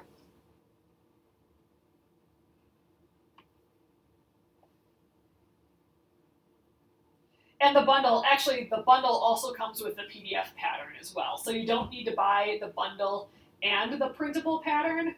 The bundle comes with the printable pattern. So if you do order the bundle, make sure to check your email receipt, because it will have a download now button in there. And that download now button will open up the printable PDF. So it comes with the pattern as well. The fabric, sticker, floss, and then the printable pattern.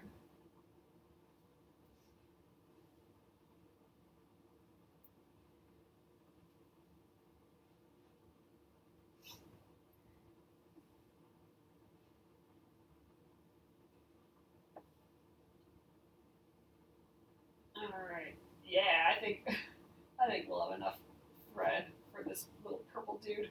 So I did actually include enough floss, purple floss, if you did want to stitch those letters. So the pattern actually comes with the little letters on, the K.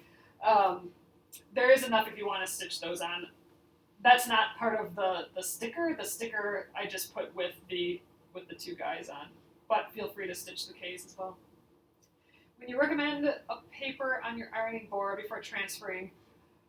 Oh, Marie, did you transfer the koala on? So at the beginning, my paper pattern comes with an iron-on transfer, and I showed how to do that earlier at the beginning. That's this one transferred.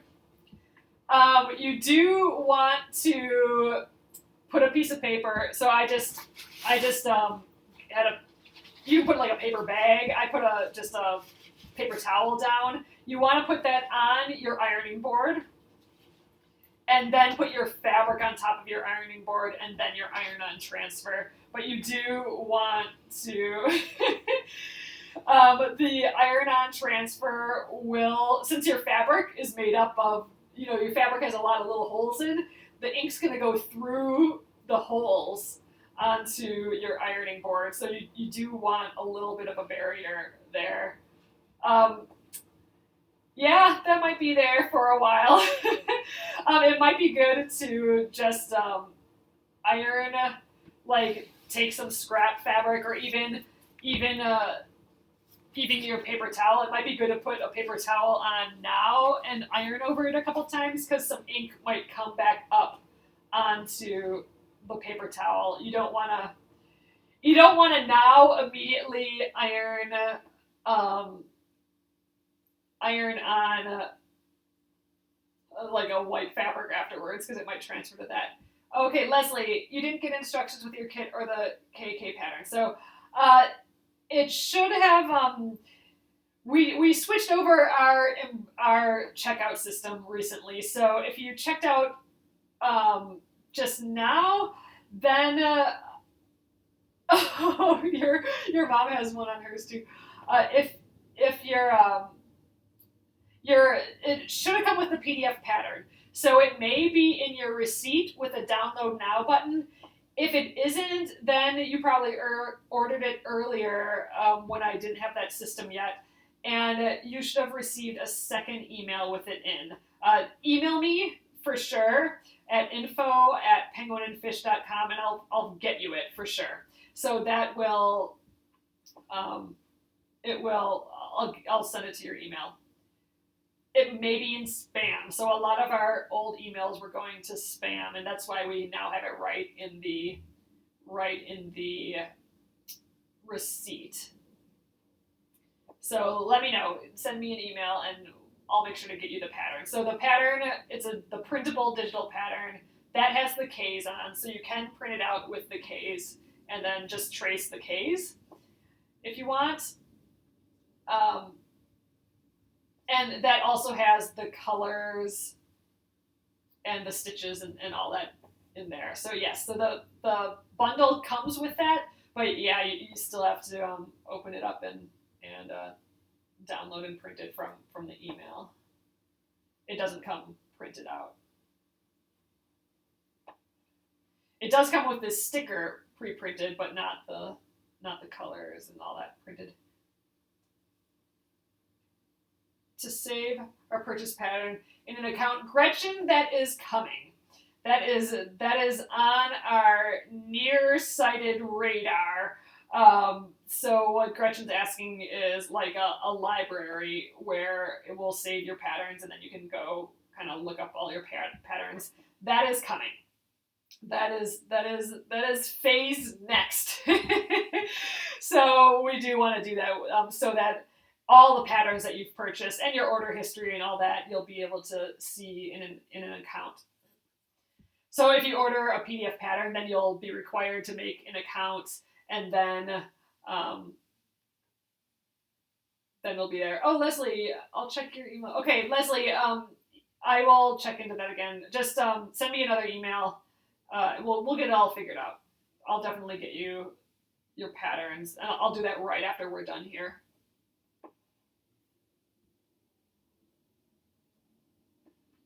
Oh, that'd be nice because you have to share the computer. Oh, that's funny. That's a good reason. Yep, so that's in the pipeline for sure.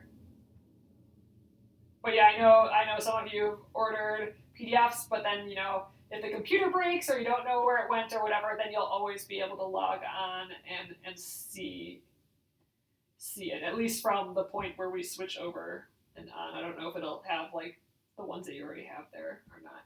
But yes, so that's in the works. I will definitely let you know when that's real.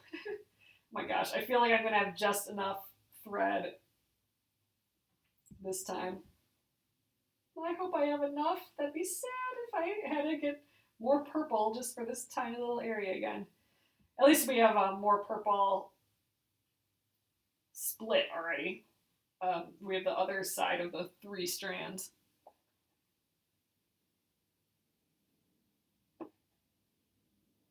I just have to get this little ear line up there yet after these fuzzles.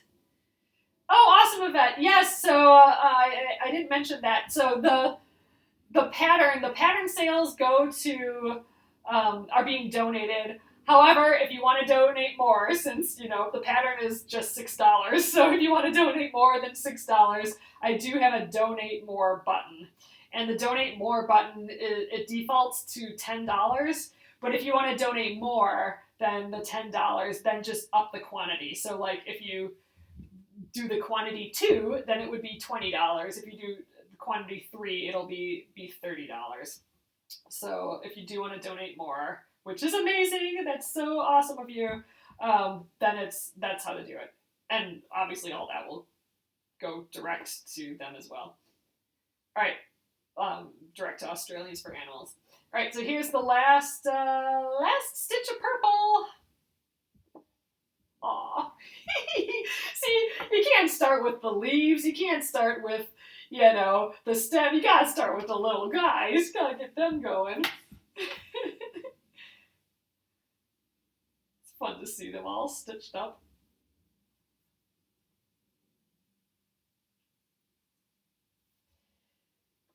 And another other thing, if embroidery is not your bag, or you just don't like doing it, or don't want to stitch with us, if you like applique or some other way to get a design on a piece of fabric and you want to send that to me, I will put it in the quilt. So if you want to do fabric applique on something like that, go for it. That would be amazing. I know one person did applique and then just a couple little stitches, and it's gorgeous. All right, what next? I think let's keep going with the back stitches. For some reason, I kind of do the mouth and the eyes last. I think it's because I have that dark black thread, and I don't like that jumping all over the place. We'll get to that, but I think what I'm going to do, we're going to do this stem because that kind of finishes our back stitch, and then we'll start with these leaves. That'll be satin stitch.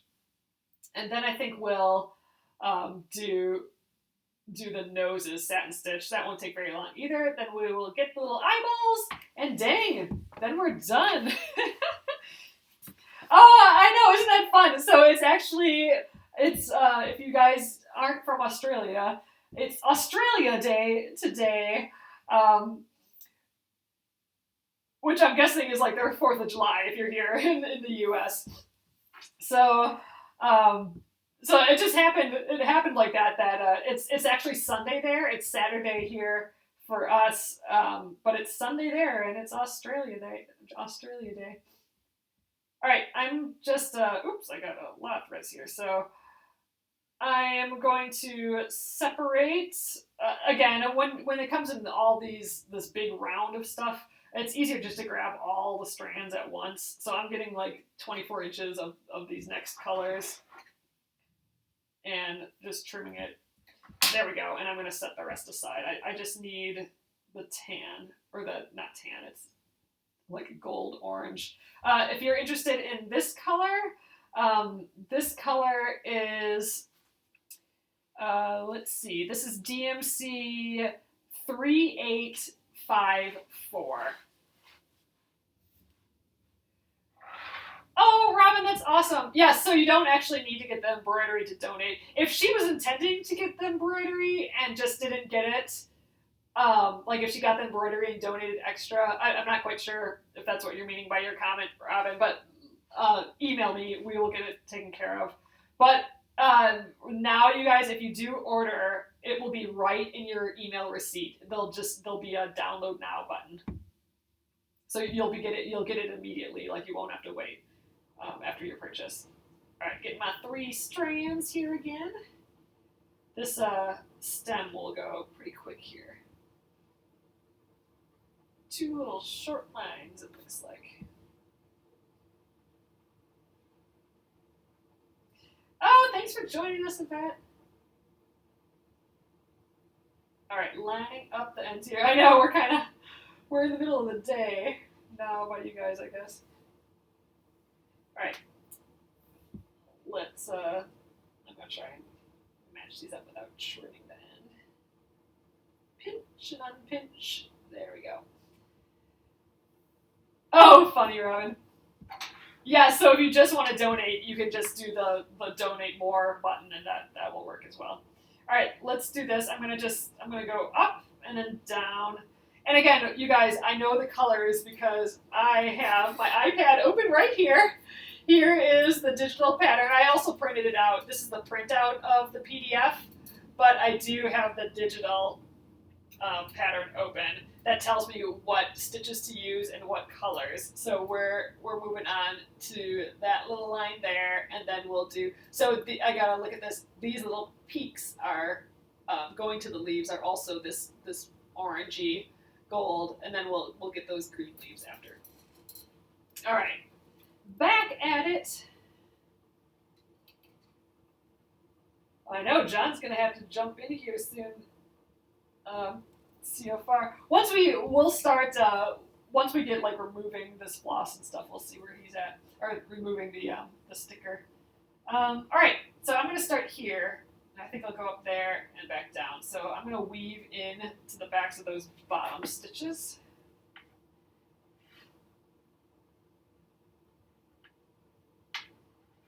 Oh, I just got a whiff of that candle again. Yum. Do that from now on. And if you guys are new here, I'm here every weeknight at 8:30 p.m. Central Time. We started at 4 p.m. today. This is kind of a special Saturday session, but I'm typically here every weekday, Monday through Friday, at 8:30 p.m. Central Time for about an hour, and we work through projects. So you can start a project with us, and we'll work through the whole project from beginning to end over a period of time, depending on the project. And yeah, I'd love if you joined us.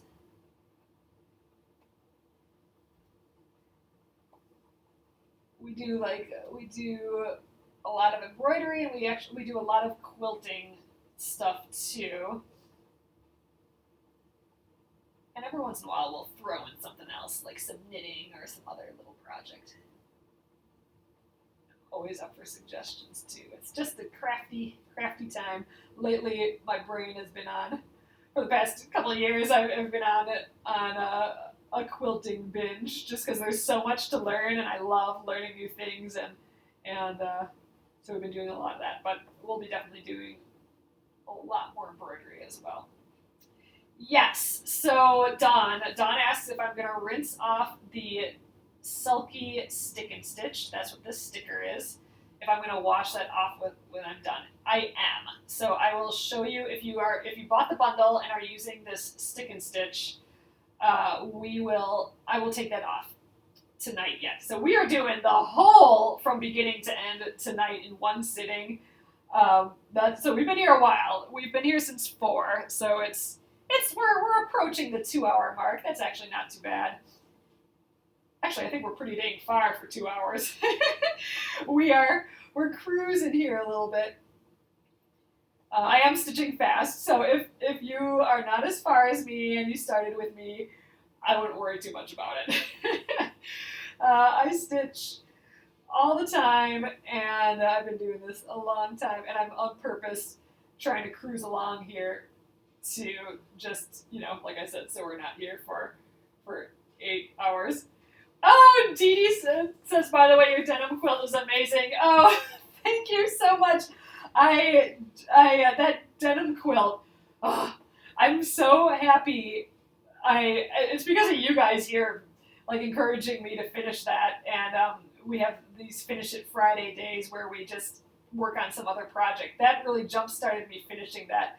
That is a almost 10-year quilt in the making. I started it over 9 years ago, 9 years ago April. So I'm just shy of a year And I finally have it 100% completed, down to even washing it so that the little the tied threads that keep it together, the yarn that got all bunched up into little balls like it should. So, oh, that is a huge like kind of relief, I guess would be the best word. Not like it was a burden, but it is fun to finish a big project like that. Oh, thanks for coming in, Sally. I appreciate you being here. Oh, you started a quilt project journal. Oh, that is awesome. Yes. So I actually have a project tracker. I'm thinking I might make a little tear sheets, like a little to-do list where you can tear a piece off. I might make those into little bundles like that. We'll see. But yeah, it's definitely nice uh, to know that. Like the only reason I knew when I started is because I had taken a photo when I started it. A photo of the stuff, and I had to look up at when that photo. First of all, I had to find that photo and look up when it was made. So having a project tracker is a great idea because then you can keep track of that history. It is on the bed. It's actually still off the bed because I had taken it to my parents' house last weekend where I could take a better photo of it. And I haven't put it back on yet because we basically haven't really unpacked everything yet because it takes us a week to unpack. But it will be going back on the bed. Right now, the Splendid Sampler 1 quilt is on the bed. Quilts everywhere. All right, this little guy is just about done. It's a little stem, so that went quick. And 2 little stitches. Oh, that would be great, Gretchen. Yeah, I definitely still want to do that project. I have plenty of thread left over for this. You know, it is warm. It is heavy, the jean quilt. I mean, it's heavy. It's for sure heavy. It's heavy and warm. However, I'm kind of used to throwing 1 or 2 quilts on the bed anyway. So having the 1 jean quilt is similar to having the 2 other quilts on the bed. And the 2 quilts is a little bit warmer than the 1 jean quilt. So it does have a really nice weight to it, though. I really like it. We are not comforter people. We are definitely quilt people. So we don't have any light floof. It's all heavy quilts. All right. Still looking good on the back. The no knots are working out well. All right. I think let's get on with these leaves. So we are going to start a new stitch now. It's called the satin stitch. And it fills in small shapes like this really, really well. And it's called the satin stitch because when it's done, it has like this smooth, satiny, shiny feel to it. So it's a really kind of fun stitch. I'm going to use 3 strands of floss still for the satin stitch. You can use different strands of floss. If you use 1 strand of floss, you will have the most satiny, shiny look to it. But I think 3 works just fine still. So this is what I mean. We are going to be filling in that whole entire shape, and we'll be doing the same thing for the noses as well. All right, so we're going to do the 3 strands. So let's separate those 3 again, isolating that one. Whoosh. Oh my gosh, Dee Dee, that's amazing that she made that many quilts. Oh, see, that's why having a record of them is neat. Then you can know like how many you've done. Shoop. This always needs sound effects. All right, that's ready. So let's put these strands back together. We'll trim it too. It doesn't have to be perfect at this point. All right, and then run our hand through there. All right, let's thread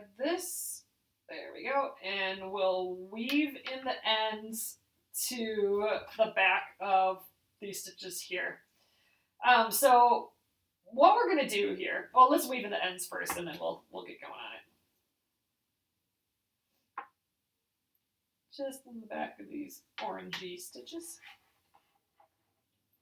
You can get a better sense of what all the colors will look like together on the back here. That'll be better once we take that stick and stitch off. So like I said, we will take off the sticker. I'll show you how to do that in water. And I'm going to sign it today too. So if you want to send me, we're making a quilt out of all these. So if you want to send me a koala that you stitch, so it's in the quilt, I do have information on that below. We talked about that a little bit. But it would be so awesome if you signed it like with your name and where your location is. Like I'm going to put Minneapolis, Minnesota, USA on mine. And then we'll have all these kind of fun signed quilts in it. You could even stitch it, embroider it on. That'd be cool. And if you don't, that's fine too. I just think it's kind of sweet. Then whoever gets this quilt will see all these different people that worked on it.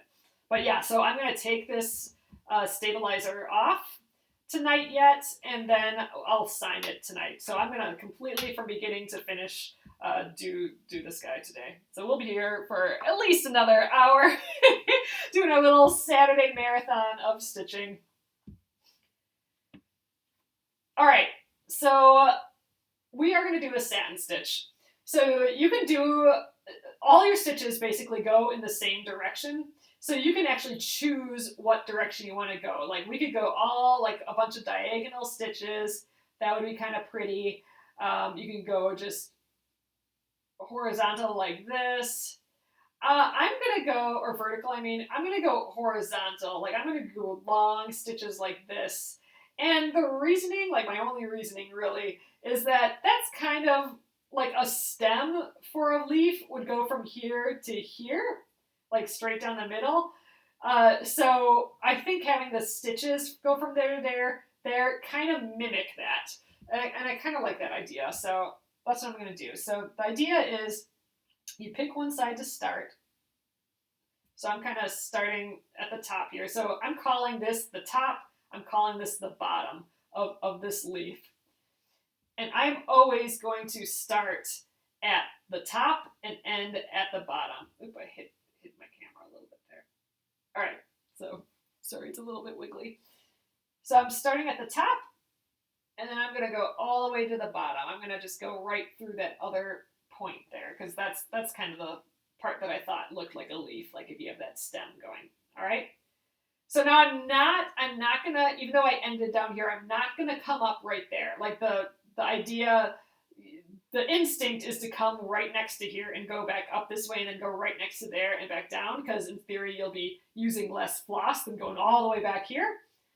But that tiny little stitch that you're gonna make is so small that you might rip your fabric over time and pull out that tiny little stitch, because there's not a lot of fabric holding that stitch there. So we started up here, we start at the top, we're going to the bottom. I'm going to go all the way back to the top. We're going to go on the line. We're going to go right next to this last stitch, but stay on the line. So right next to the last stitch, but I'm on that line still. So we're just like a thread of fabric or two threads of the fabric over. And then we're going to come straight down and go right next to that the end of the stitch on this side, but stay on that line. And I'm going to start in the middle and do one side of the leaf, and then I'm going to do the other side of the leaf. There we go. You could start from one side, but when you have such a defining feature like a point to a point, then I find it easier to kind of do that bit first and then work from there. So again, we're going to go all the way to the top again, and then all the way down. Doing it this way also is what gives it that satin look. So going all the way at the top and then all the way to the bottom, always starting at the top and then always going to the bottom, that sort of thing. Then that's what gives it a satiny look because they're all going in the same direction. If you would go right next to it and back up, you'd have a little bit of a wavy look. So if you're having a wavy look to your satin stitches, that might be why you might not be going all the way. You might be just staying on the one side, back and forth. All right, I think this is my last stitch there. But look, it's just shiny and pretty. I like the satin stitch.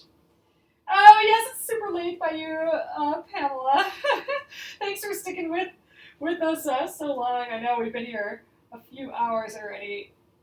This is atypical to our normal stitch sessions, our normal sessions. Usually our nightly, my weekly, my nightly during the week Facebook lives are just an hour or so. A little bit over, a little bit under sometimes.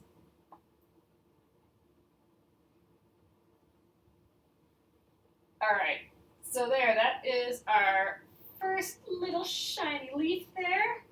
All right, I'm gonna do, we got two more of those. I think I'm gonna do them in the same way. I'm gonna go from the one point to the other point of the leaf, one point to the other, and then we'll fill in either side. I just think it's a quick and easy, cute, fun leaf, but look how pretty that looks. Just that little filled in shape there. We're gonna do that for the noses as well. There we go. I just jumped down there. I might need a little bit more green. So satin stitch is one of those stitches that does, oops, sorry you guys, there we go, that does use up a lot of thread because you are jumping from one place to the other, but it looks just so pretty. I think it's worth the 0.5 cents of thread that you're using on it. Ooh, I think, oh no, I thought I maybe got a knot on the back, but I think we're just running out of floss. Yeah, I think maybe one more on there to get that last little line.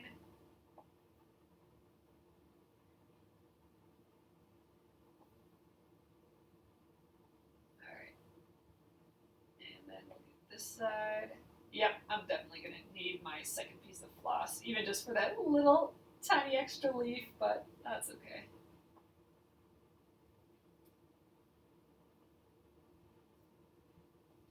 Yeah, sand stitch is perfect for filling in these little areas like this.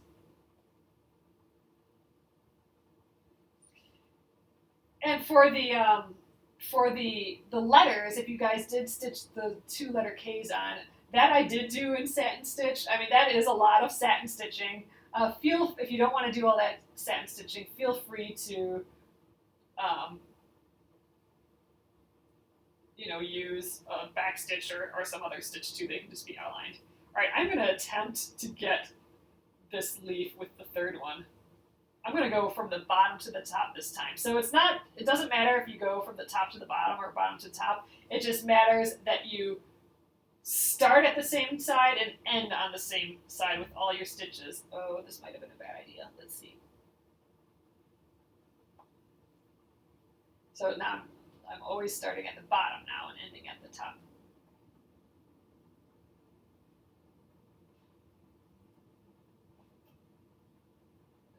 Maybe I have just enough thread. If this is maybe the last stitch here, I might have just enough. That's always fun.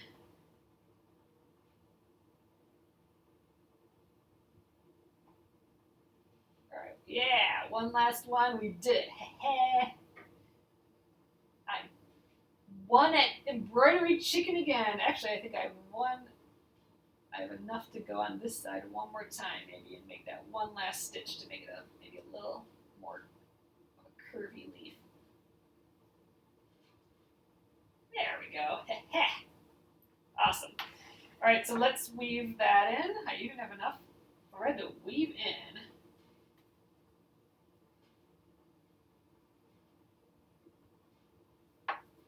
That's 2.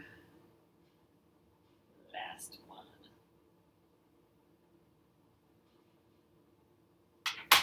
Okay, let's turn that. Looking cute on the back still. All right, so, geez, we only have two more colors to do. So next up, I'm going to do these noses. So that's the gray. I already have a piece cut here. So let's separate our 3 strands. So I did this nose a certain way on this pattern, and I think I'm going to do it a little differently. I think I'm going to keep it a little bit more satin stitchy than the pattern, and I'll show you what I mean. And just for fun, just to try something else. That's a neat thing with embroidery. You really can do whatever you want with it. It's kind of like a coloring book. That's how I like seeing embroidery. First of all, it looks like a coloring book, first of all. But it's totally open to whatever you want to do, right? You don't want to do a satin stitch, you do something else. You want to fill in this entire shape with stitches, go for it.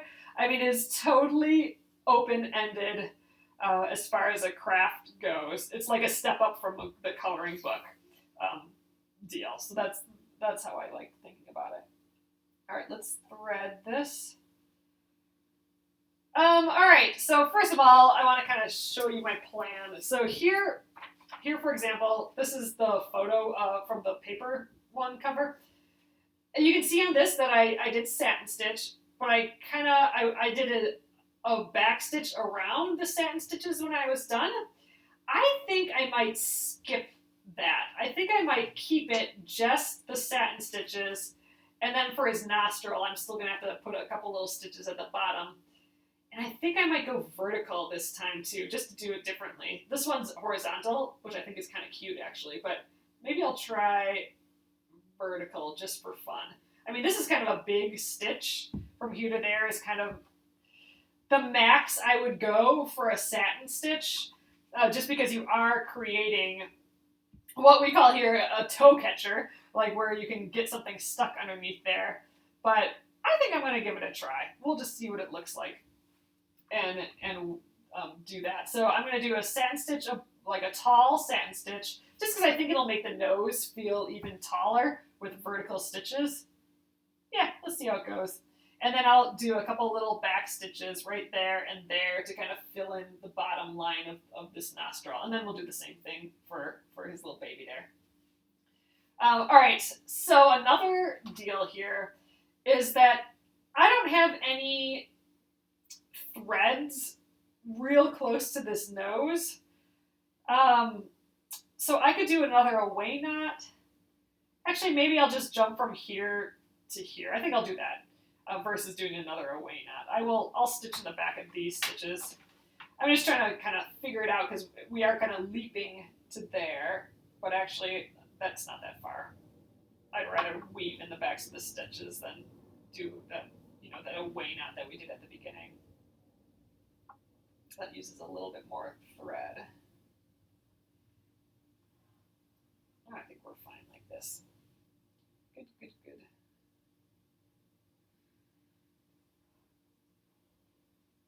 All right, we could trim these little threads off, but they're probably fine too. I think I snookered one. There we go. Oh, let's just get it. So don't actually cut your stitches, but there we go. We don't need any of those little fuzzles because we wove in the ends. The end is longer. It's just all woven in. Okay, so I think we'll go bottom to top. Again, I'm just going to kind of, let's just start in the middle-ish. You can kind of lay out your thread to decide kind of what angle you want to go at. I think we're just going to go like straight up like that.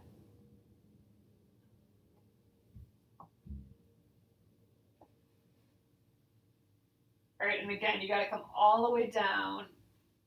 But you can see I don't really have anything down here, so my next spot is probably right there. Oops, sorry. But right there on the nostril.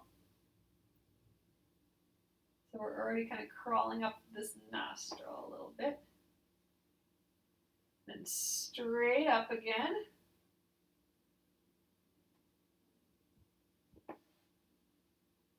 There we go. And we'll just keep going on this side. and switch over to the other side. I'm hoping that I have enough floss for the whole nose with this one deal, but if not, that's fine. We'll just get some more. Oh, this is kind of a pretty gray. It's a nice light silvery almost gray.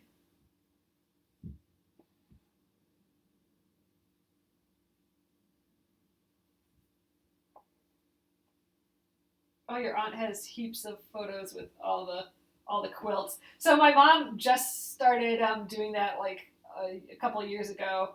She's been just on her Pinterest page. I think it's just a private thing. Even I don't even know if it's public. But on her Pinterest page, she's just been taking a photo and then posting it on her own Pinterest page, and then she can go back whenever she finishes anything, and then she can go back and look at all that. And actually, I think I might do. Oh, hey, Joanna, thanks for joining us. I think I might do that this year, especially now that I finished the jean quilt. I might just start posting all my finishes on a finishes page on Pinterest. So if you follow me over there, you might see that starting to pop up. There we go. That looks pretty satiny. That looks pretty cute. I think let's just keep going. I thought maybe I didn't do this curve very well, but I think overall it's going to be just fine. Actually, maybe I'll do these little back stitches since I'm already over here. Let's do 2 little back stitches for the bottom of the nose.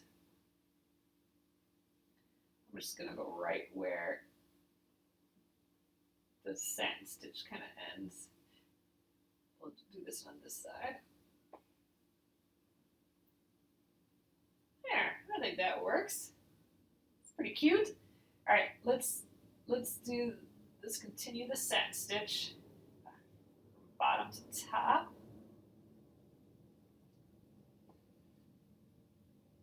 I think we can get one more all the way at the bottom on this one.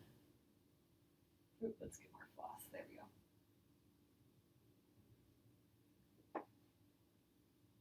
All right, now let's go up on that nostril. Like about right there. So again, when you're trying to figure out where to place that next stitch, that dragging of the needle, like this, I'm dragging the needle on the back, dragging it to find just the right exact spot is probably going to be helpful. Because you do want to be pretty accurate with your lines on here.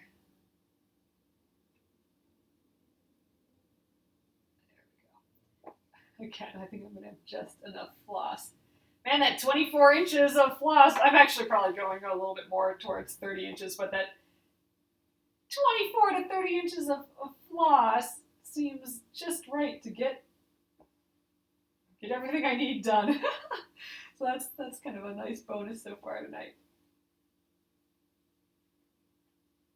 The chicken did not go well with those 4 stitches. Those 4 blue stitches, we still had to get a whole new thing of floss, but other than that,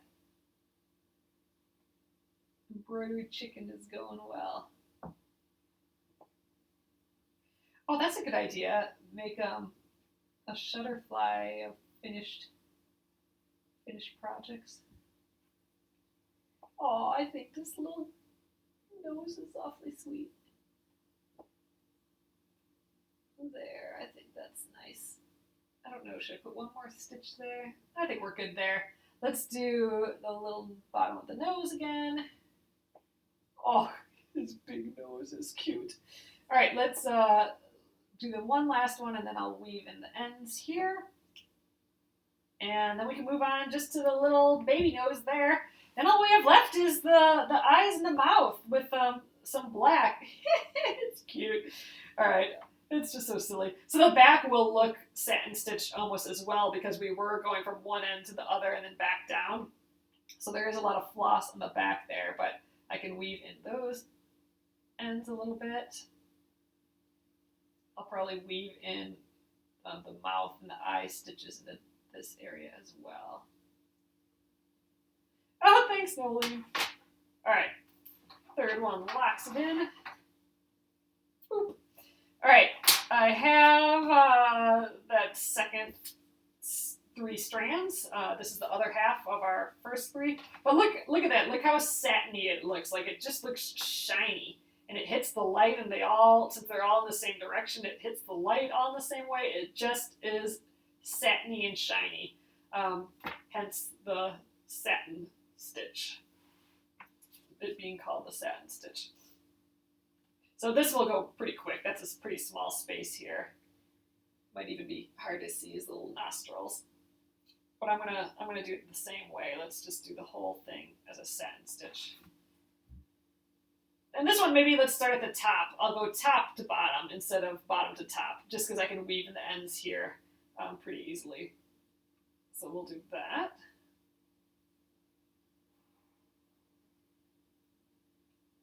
Look how clean the back is still, though. I'm trying not to make huge leaps. Like this is a pretty big leap, but it's not. I'm not jumping from here to here. Yeah, I can. That's totally fine, but that's just more stuff for other threads to be caught on. Sometimes that's how I feel with that. And sometimes if you're using a white fabric, you can see those jumps behind. But it's all good. All right, let's start at that top point. I think I'm actually going to go even a little. I'm thinking his nostrils are kind of, I'm going to kind of think of this as my parallel line. So I'm actually going to go here and straight down. Because if I go from the topmost point this way, I think his nostrils might be shaped kind of funny. So let's go here and straight down. Not like there's much here for nostrils. It's an awfully small nose.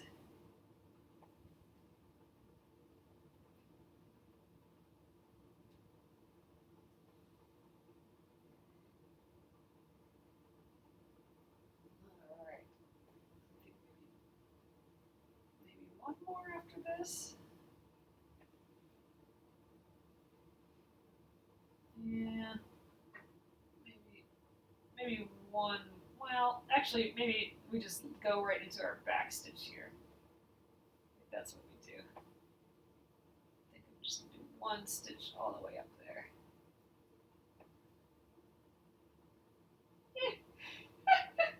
I think that works.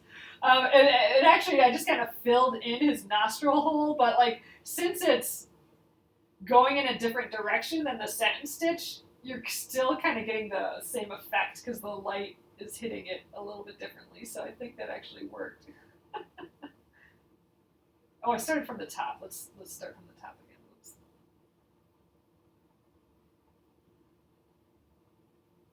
There we go.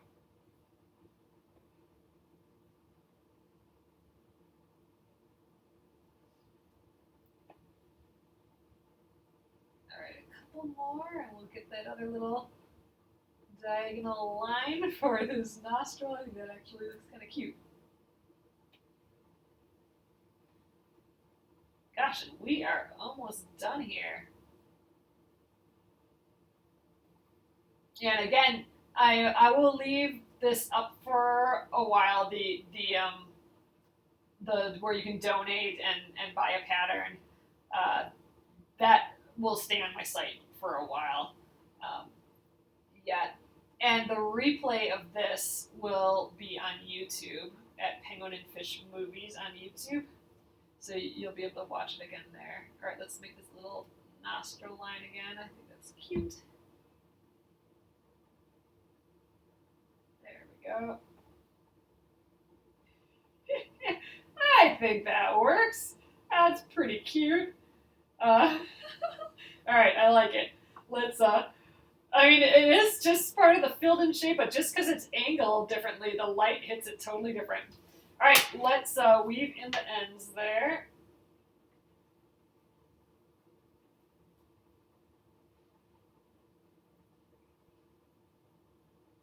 Oh, yes, Noeline, have some breakfast.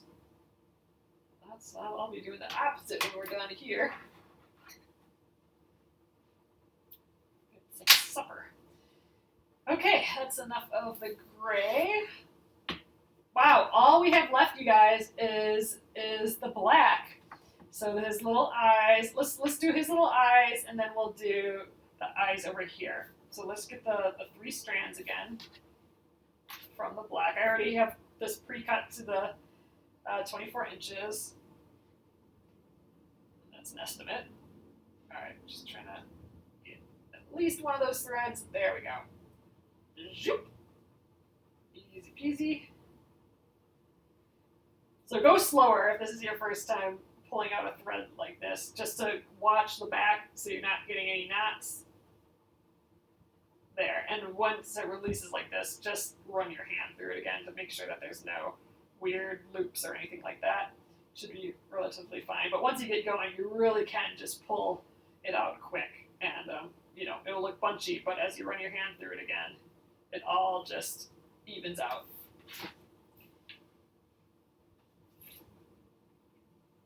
And yeah, someone asked about eye color earlier, and you don't have to use black. I mean, I think dark brown or a dark blue, or even like a green or purple, anything would be cute. I think a dark gray would be nice.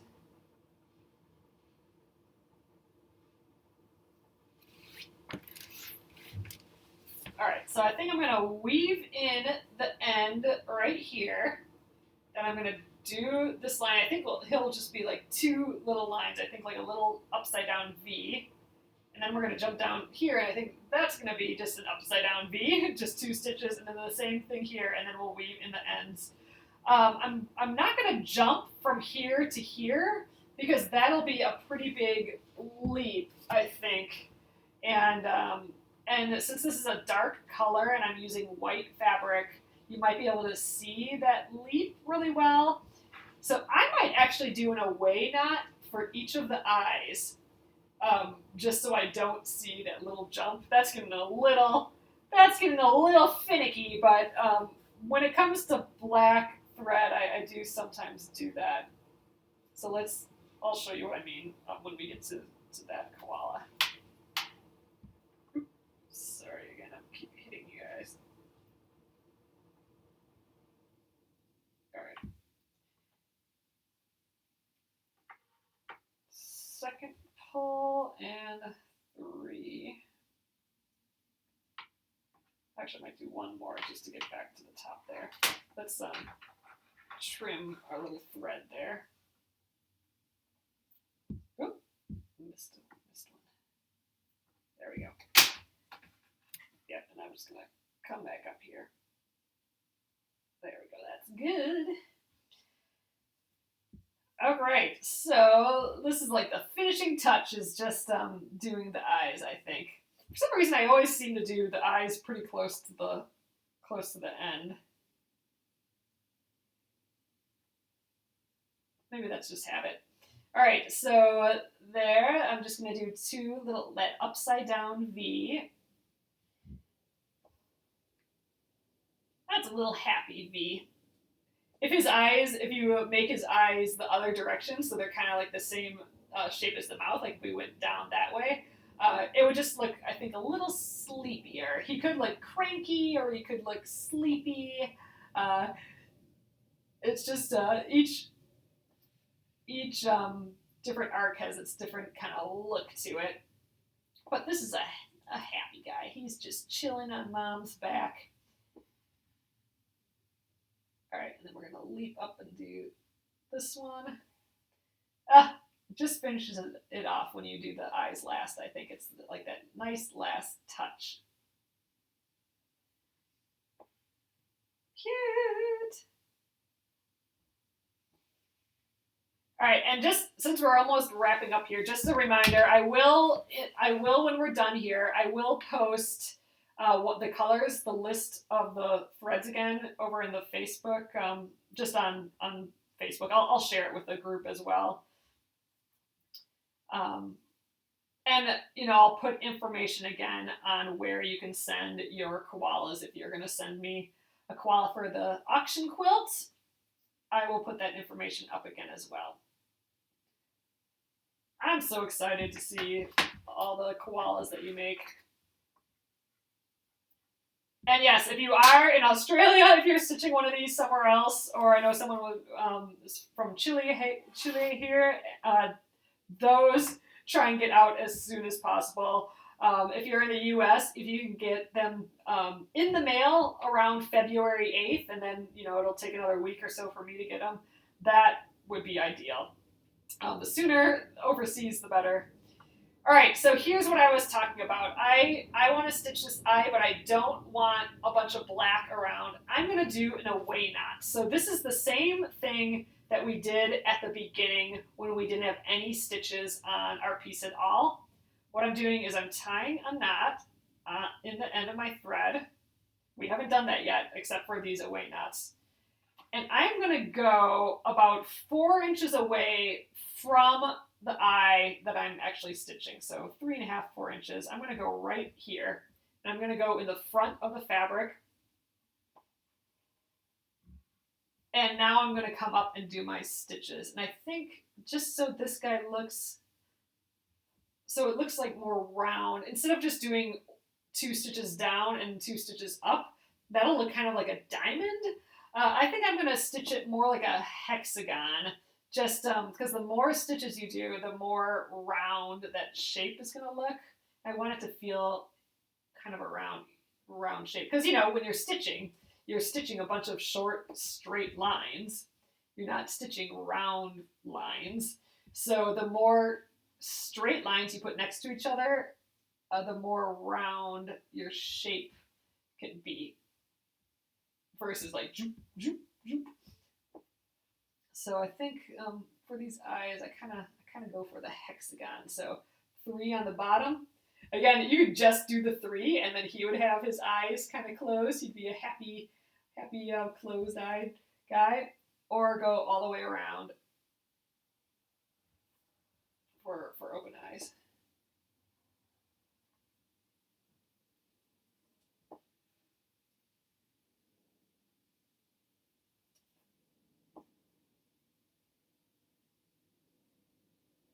And then I think we'll, sometimes I don't even like jumping here to there with black thread, but I think in this case we will, just so we can finish it up. I'm going to jump, instead of jumping from here to there, where I could see maybe a black thread on the back, I'm going to jump from here to here maybe, and then jump down, and then jump back up, and then jump over.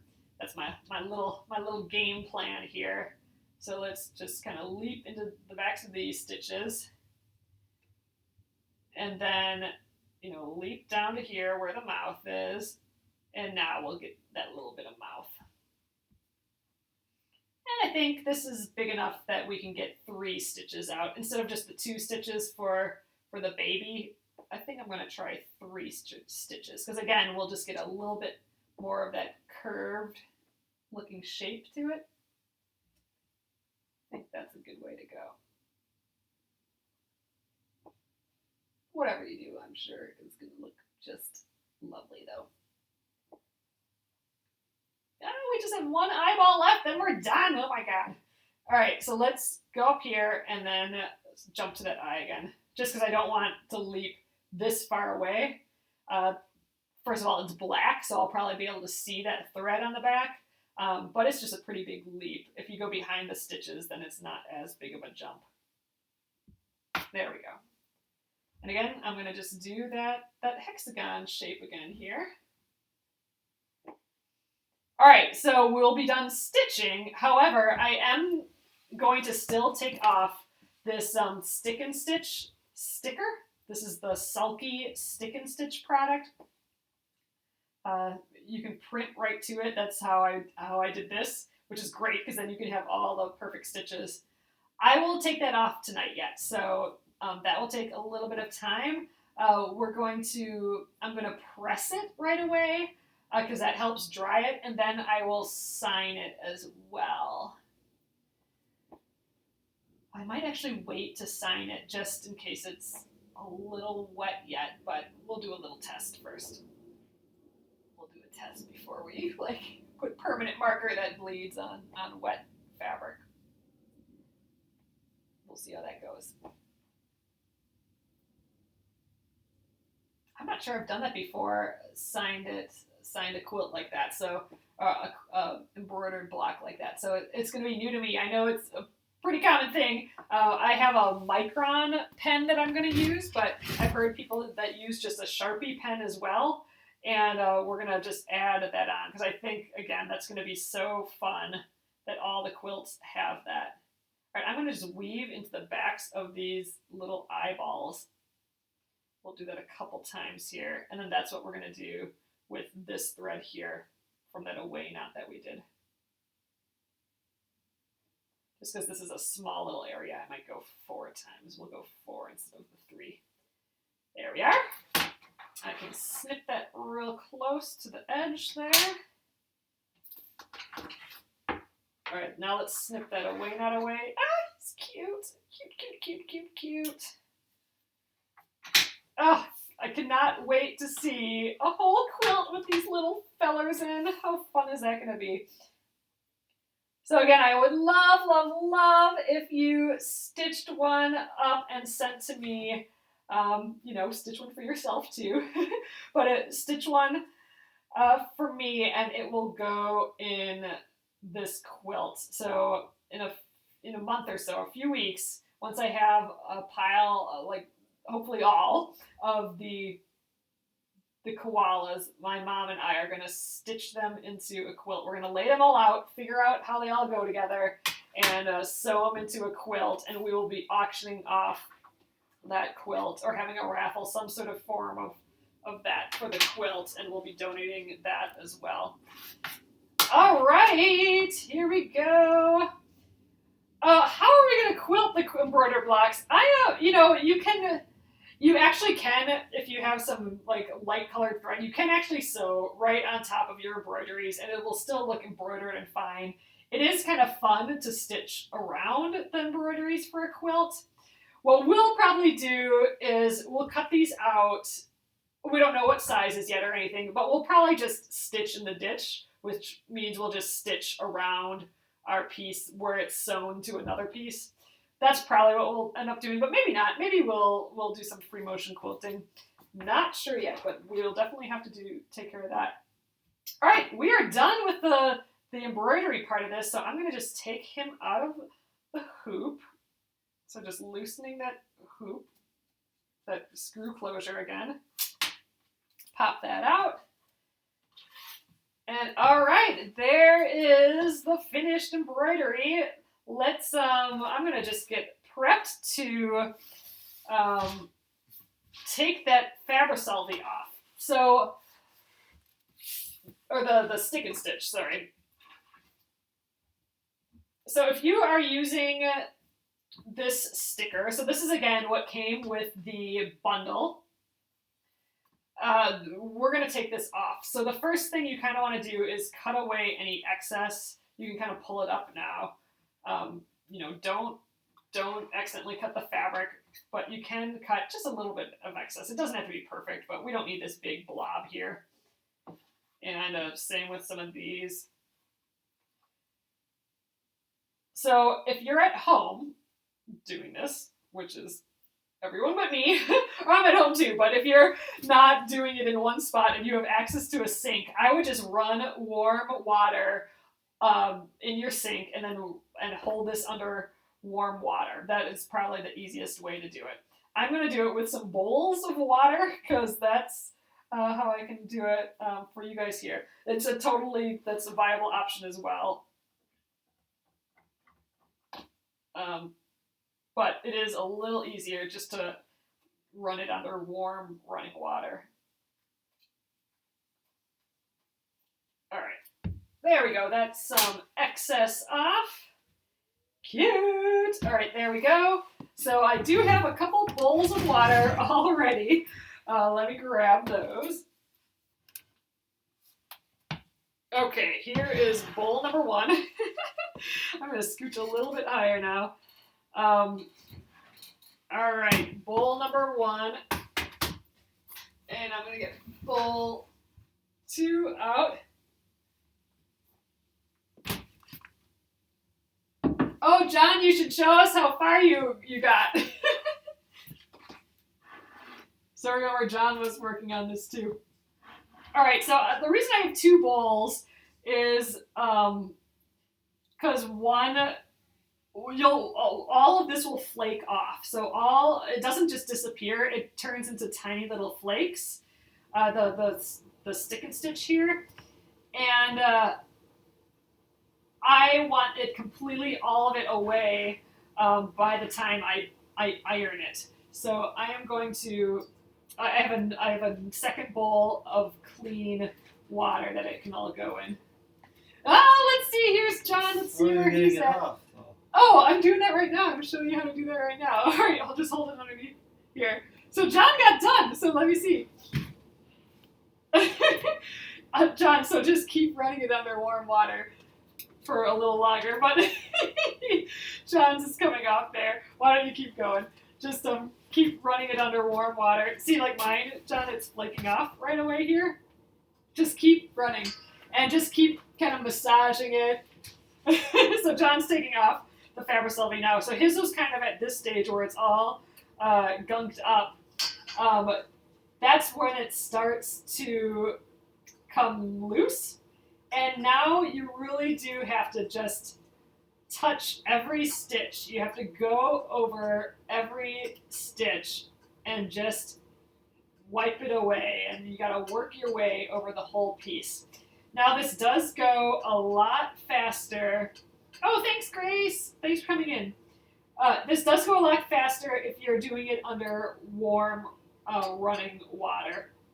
I'm doing it. Mine, I now have like cold standing water here, so it may take a little bit longer. But you do want to just be patient and go over every little stitch.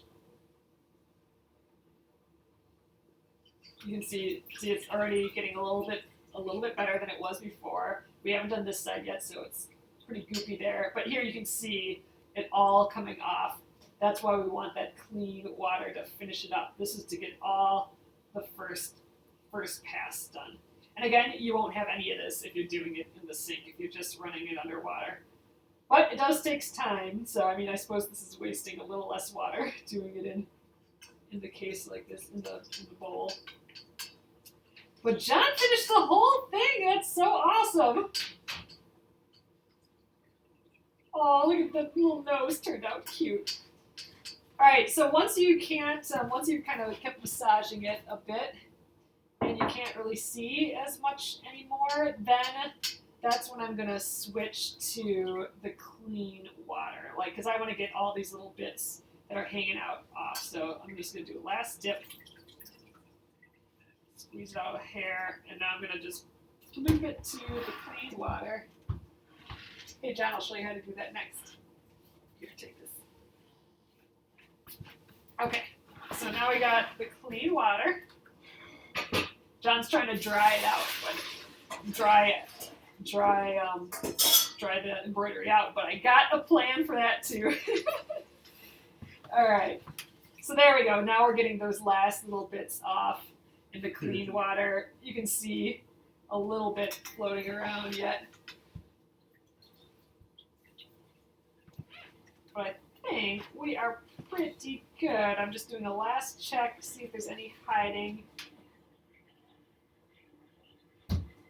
But no, I think we're fine. So that is ready. So next up, what I'm going to do is I'm actually going to iron it right away. And that actually helps dry it. So I have the iron heating up. And one thing you want to do when you iron an embroidery, or if you dry it out like what you're doing here, you're going to want a fluffy towel. So I just have like a normal bath towel here. I'm going to lay that out. The reason for this is, first of all, it soaks up a lot of the water, but the fluff allows your stitches to sink into the fluff. So we worked hard on all these stitches. We don't want to just squish them flat, right? So we want to leave it poofy. We want them to sink into here instead. So, all right, I'm going to just give this the final shake. Let's just squeeze it out just to get rid of that excess water. You know, here's our crazy embroidery. It's probably a little scary at this point that you have this wet embroidery. All right, so I'm going to put it face down. So the good side is here. We're going to put that against our towel. And now with the hot iron, I am going to sizzle all this away. This here. Give me that. John's turned into my assistant. All right. Hot iron, just going to go right on top. And you can hear it sizzle. And now you can press on top from this side. Oh, my hand's too wet, it's sliding. But you don't want to do that on the front. So you're pushing the stitches into the fluffy towel. Oh, Jenna, that's awesome. Jenna is very impressed with your embroidery, Jen. Yeah, wait till you see it, though. Oh, I'm sure it is lovely. So all of this is pushing the water out, and it's drying it right away. So I'm going to do this here. I'm actually going to heat up the iron again. So you can actually see there's a little bit of wetness around here yet. I don't know if you can really tell, but close to the stitches, it's a little wet. My towel is a little too wet, so I'm going to scooch it down because it's sucking up all that water. So let's, you can kind of tell some of the wet parts yet. Let's hit that again. It's a little damp yet, but it really is almost dry, and you're flattening it out. So I definitely prefer this way of finishing your embroidery instead of letting it air dry, because when you air dry, you might still have a lot of the wrinkles. It's just like you're steaming it almost. Well, you're doing exactly that because it's wet. I am trying to get the little ends too a little bit.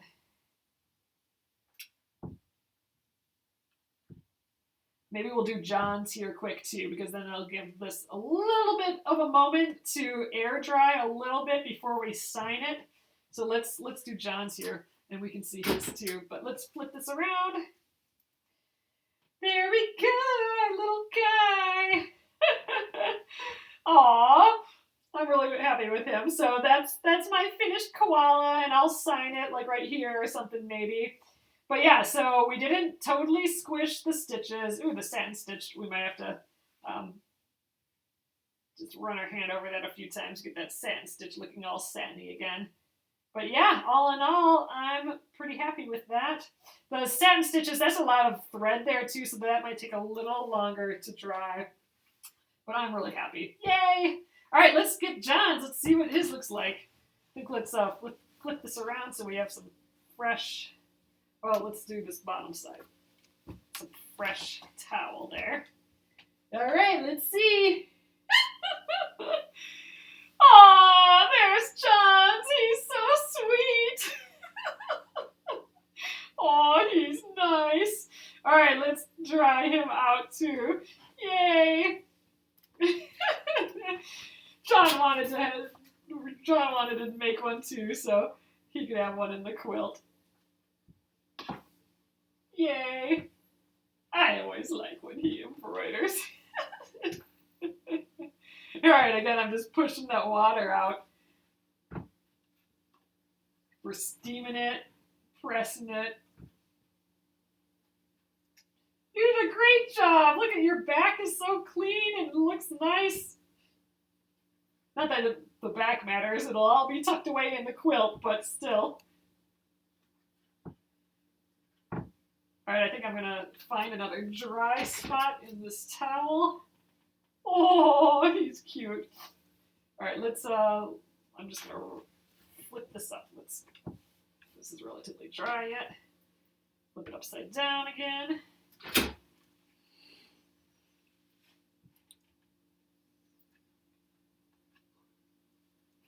Alright, and I'm letting mine it's just air drying a little bit more. I'm a little nervous about writing on it when it's damp because I don't want my ink to spread. All right, I think that's good. Here's John's cute little guys. I like his. All right, here you go. And Thank you. so I just let this dry a little bit more. I do want to write on it yet, so let's give that a try. So this is the part that I have not done before. I'm excited about this, but this is an idea. Oh, I forget who said it here, but someone mentioned, oh, we should sign it and write our names on it, and I thought that was just such a sweet idea. So I did a little research on it, and you do want to kind of heat set this. So how I'm going to do this, and let me know if you guys do your heat setting in a different way, but I think this is how I'm going to do this. First, I'm going to put a piece of paper underneath just so I don't draw on on my table. But I sent a link in my email about different ways to do this, and I've been reading up on it. So I'm going to try. You can use a Sharpie fine tip permanent marker, or you can use these permanent micron pens. This is a 01, which is a really skinny one. But these, in theory, are waterproof ink. You do want to heat set it, though. And all I think that means is just heating it up before you get water on it. So, again, we just kind of dried this out. So I'm hoping it's not damp. I just kind of want to test it down at the bottom here. All right, well, that seemed to work just fine.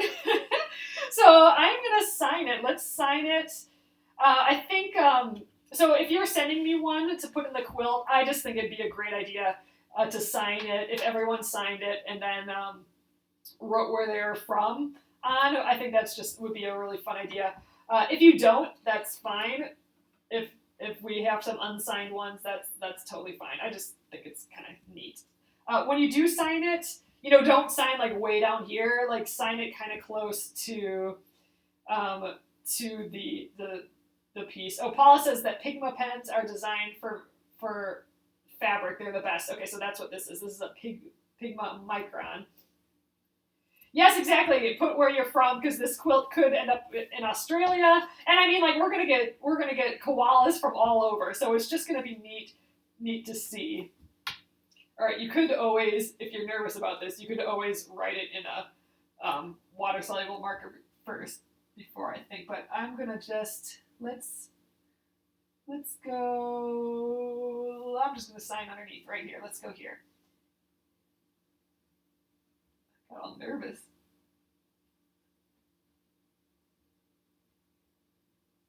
All right, they're done. Let's write. I'm gonna write Minneapolis.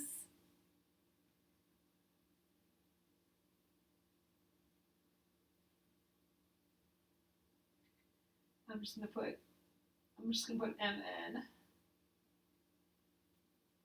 and we'll put USA on as well.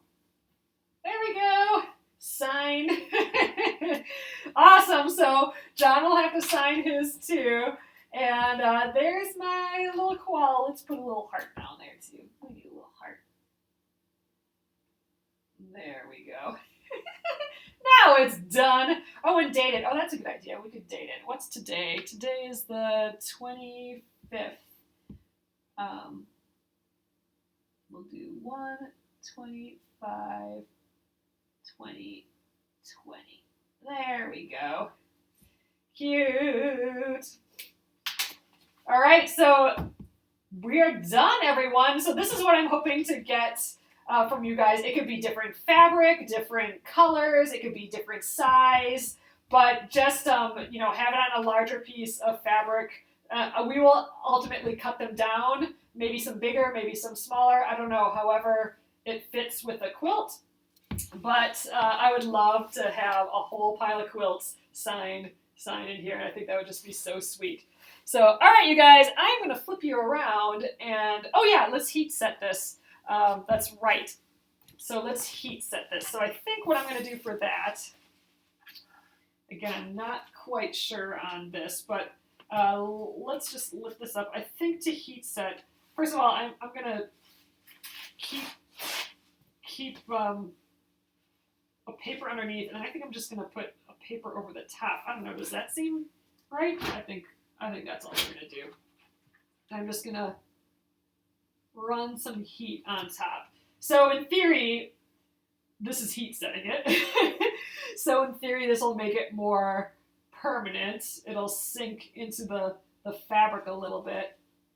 Yeah, my iron's still warm. Maybe heat it up a little bit. I think that's all there is to it, right? We just press it. And you know what? I think before we put all these into the quilt, we will probably iron them as well. So we will be heat setting anything that you write on as well. So all right, I'm gonna flip you guys around. There. So thank you all for coming tonight, or this afternoon, tonight, morning, wherever it is for you right now. So here is my finished koala. Aww, they're all gonna be so cute when they're all together as a quilt. I am so excited. So again, we are fundraising for Australians for Animals, and they are helping some of these smaller shelters, koala shelters, providing them with medicine and food and whatever they need during these brush fires. They are adopting smaller shelters to help them out, the ones that don't get all this big funding. And that is where all these donations are going. So you can donate by buying a pattern and stitching it up yourself. And I'd love if you send one to me, because then we'll put it in the quilt. And then there's also a donate more button if you want to donate more as well. And then we will be doing the auction quilt once we have that done, probably later in February. So thank you guys so much for joining. I'm going to give you, if you're in the US, if you could have them shipped by February 8th, that gives you 2 weeks if you still want to make one up. The bundles are still available. If you want to get a bundle, those will ship early next week. They'll ship Monday if you buy them this weekend yet. So there's still time to stitch one up and send it to me to have it in the quilt if you'd like to do that. And thanks for coming at a different time than usual. Normally I'm here every weeknight at 8:30 p.m. Central Time. We were at 4 p.m. This time for me.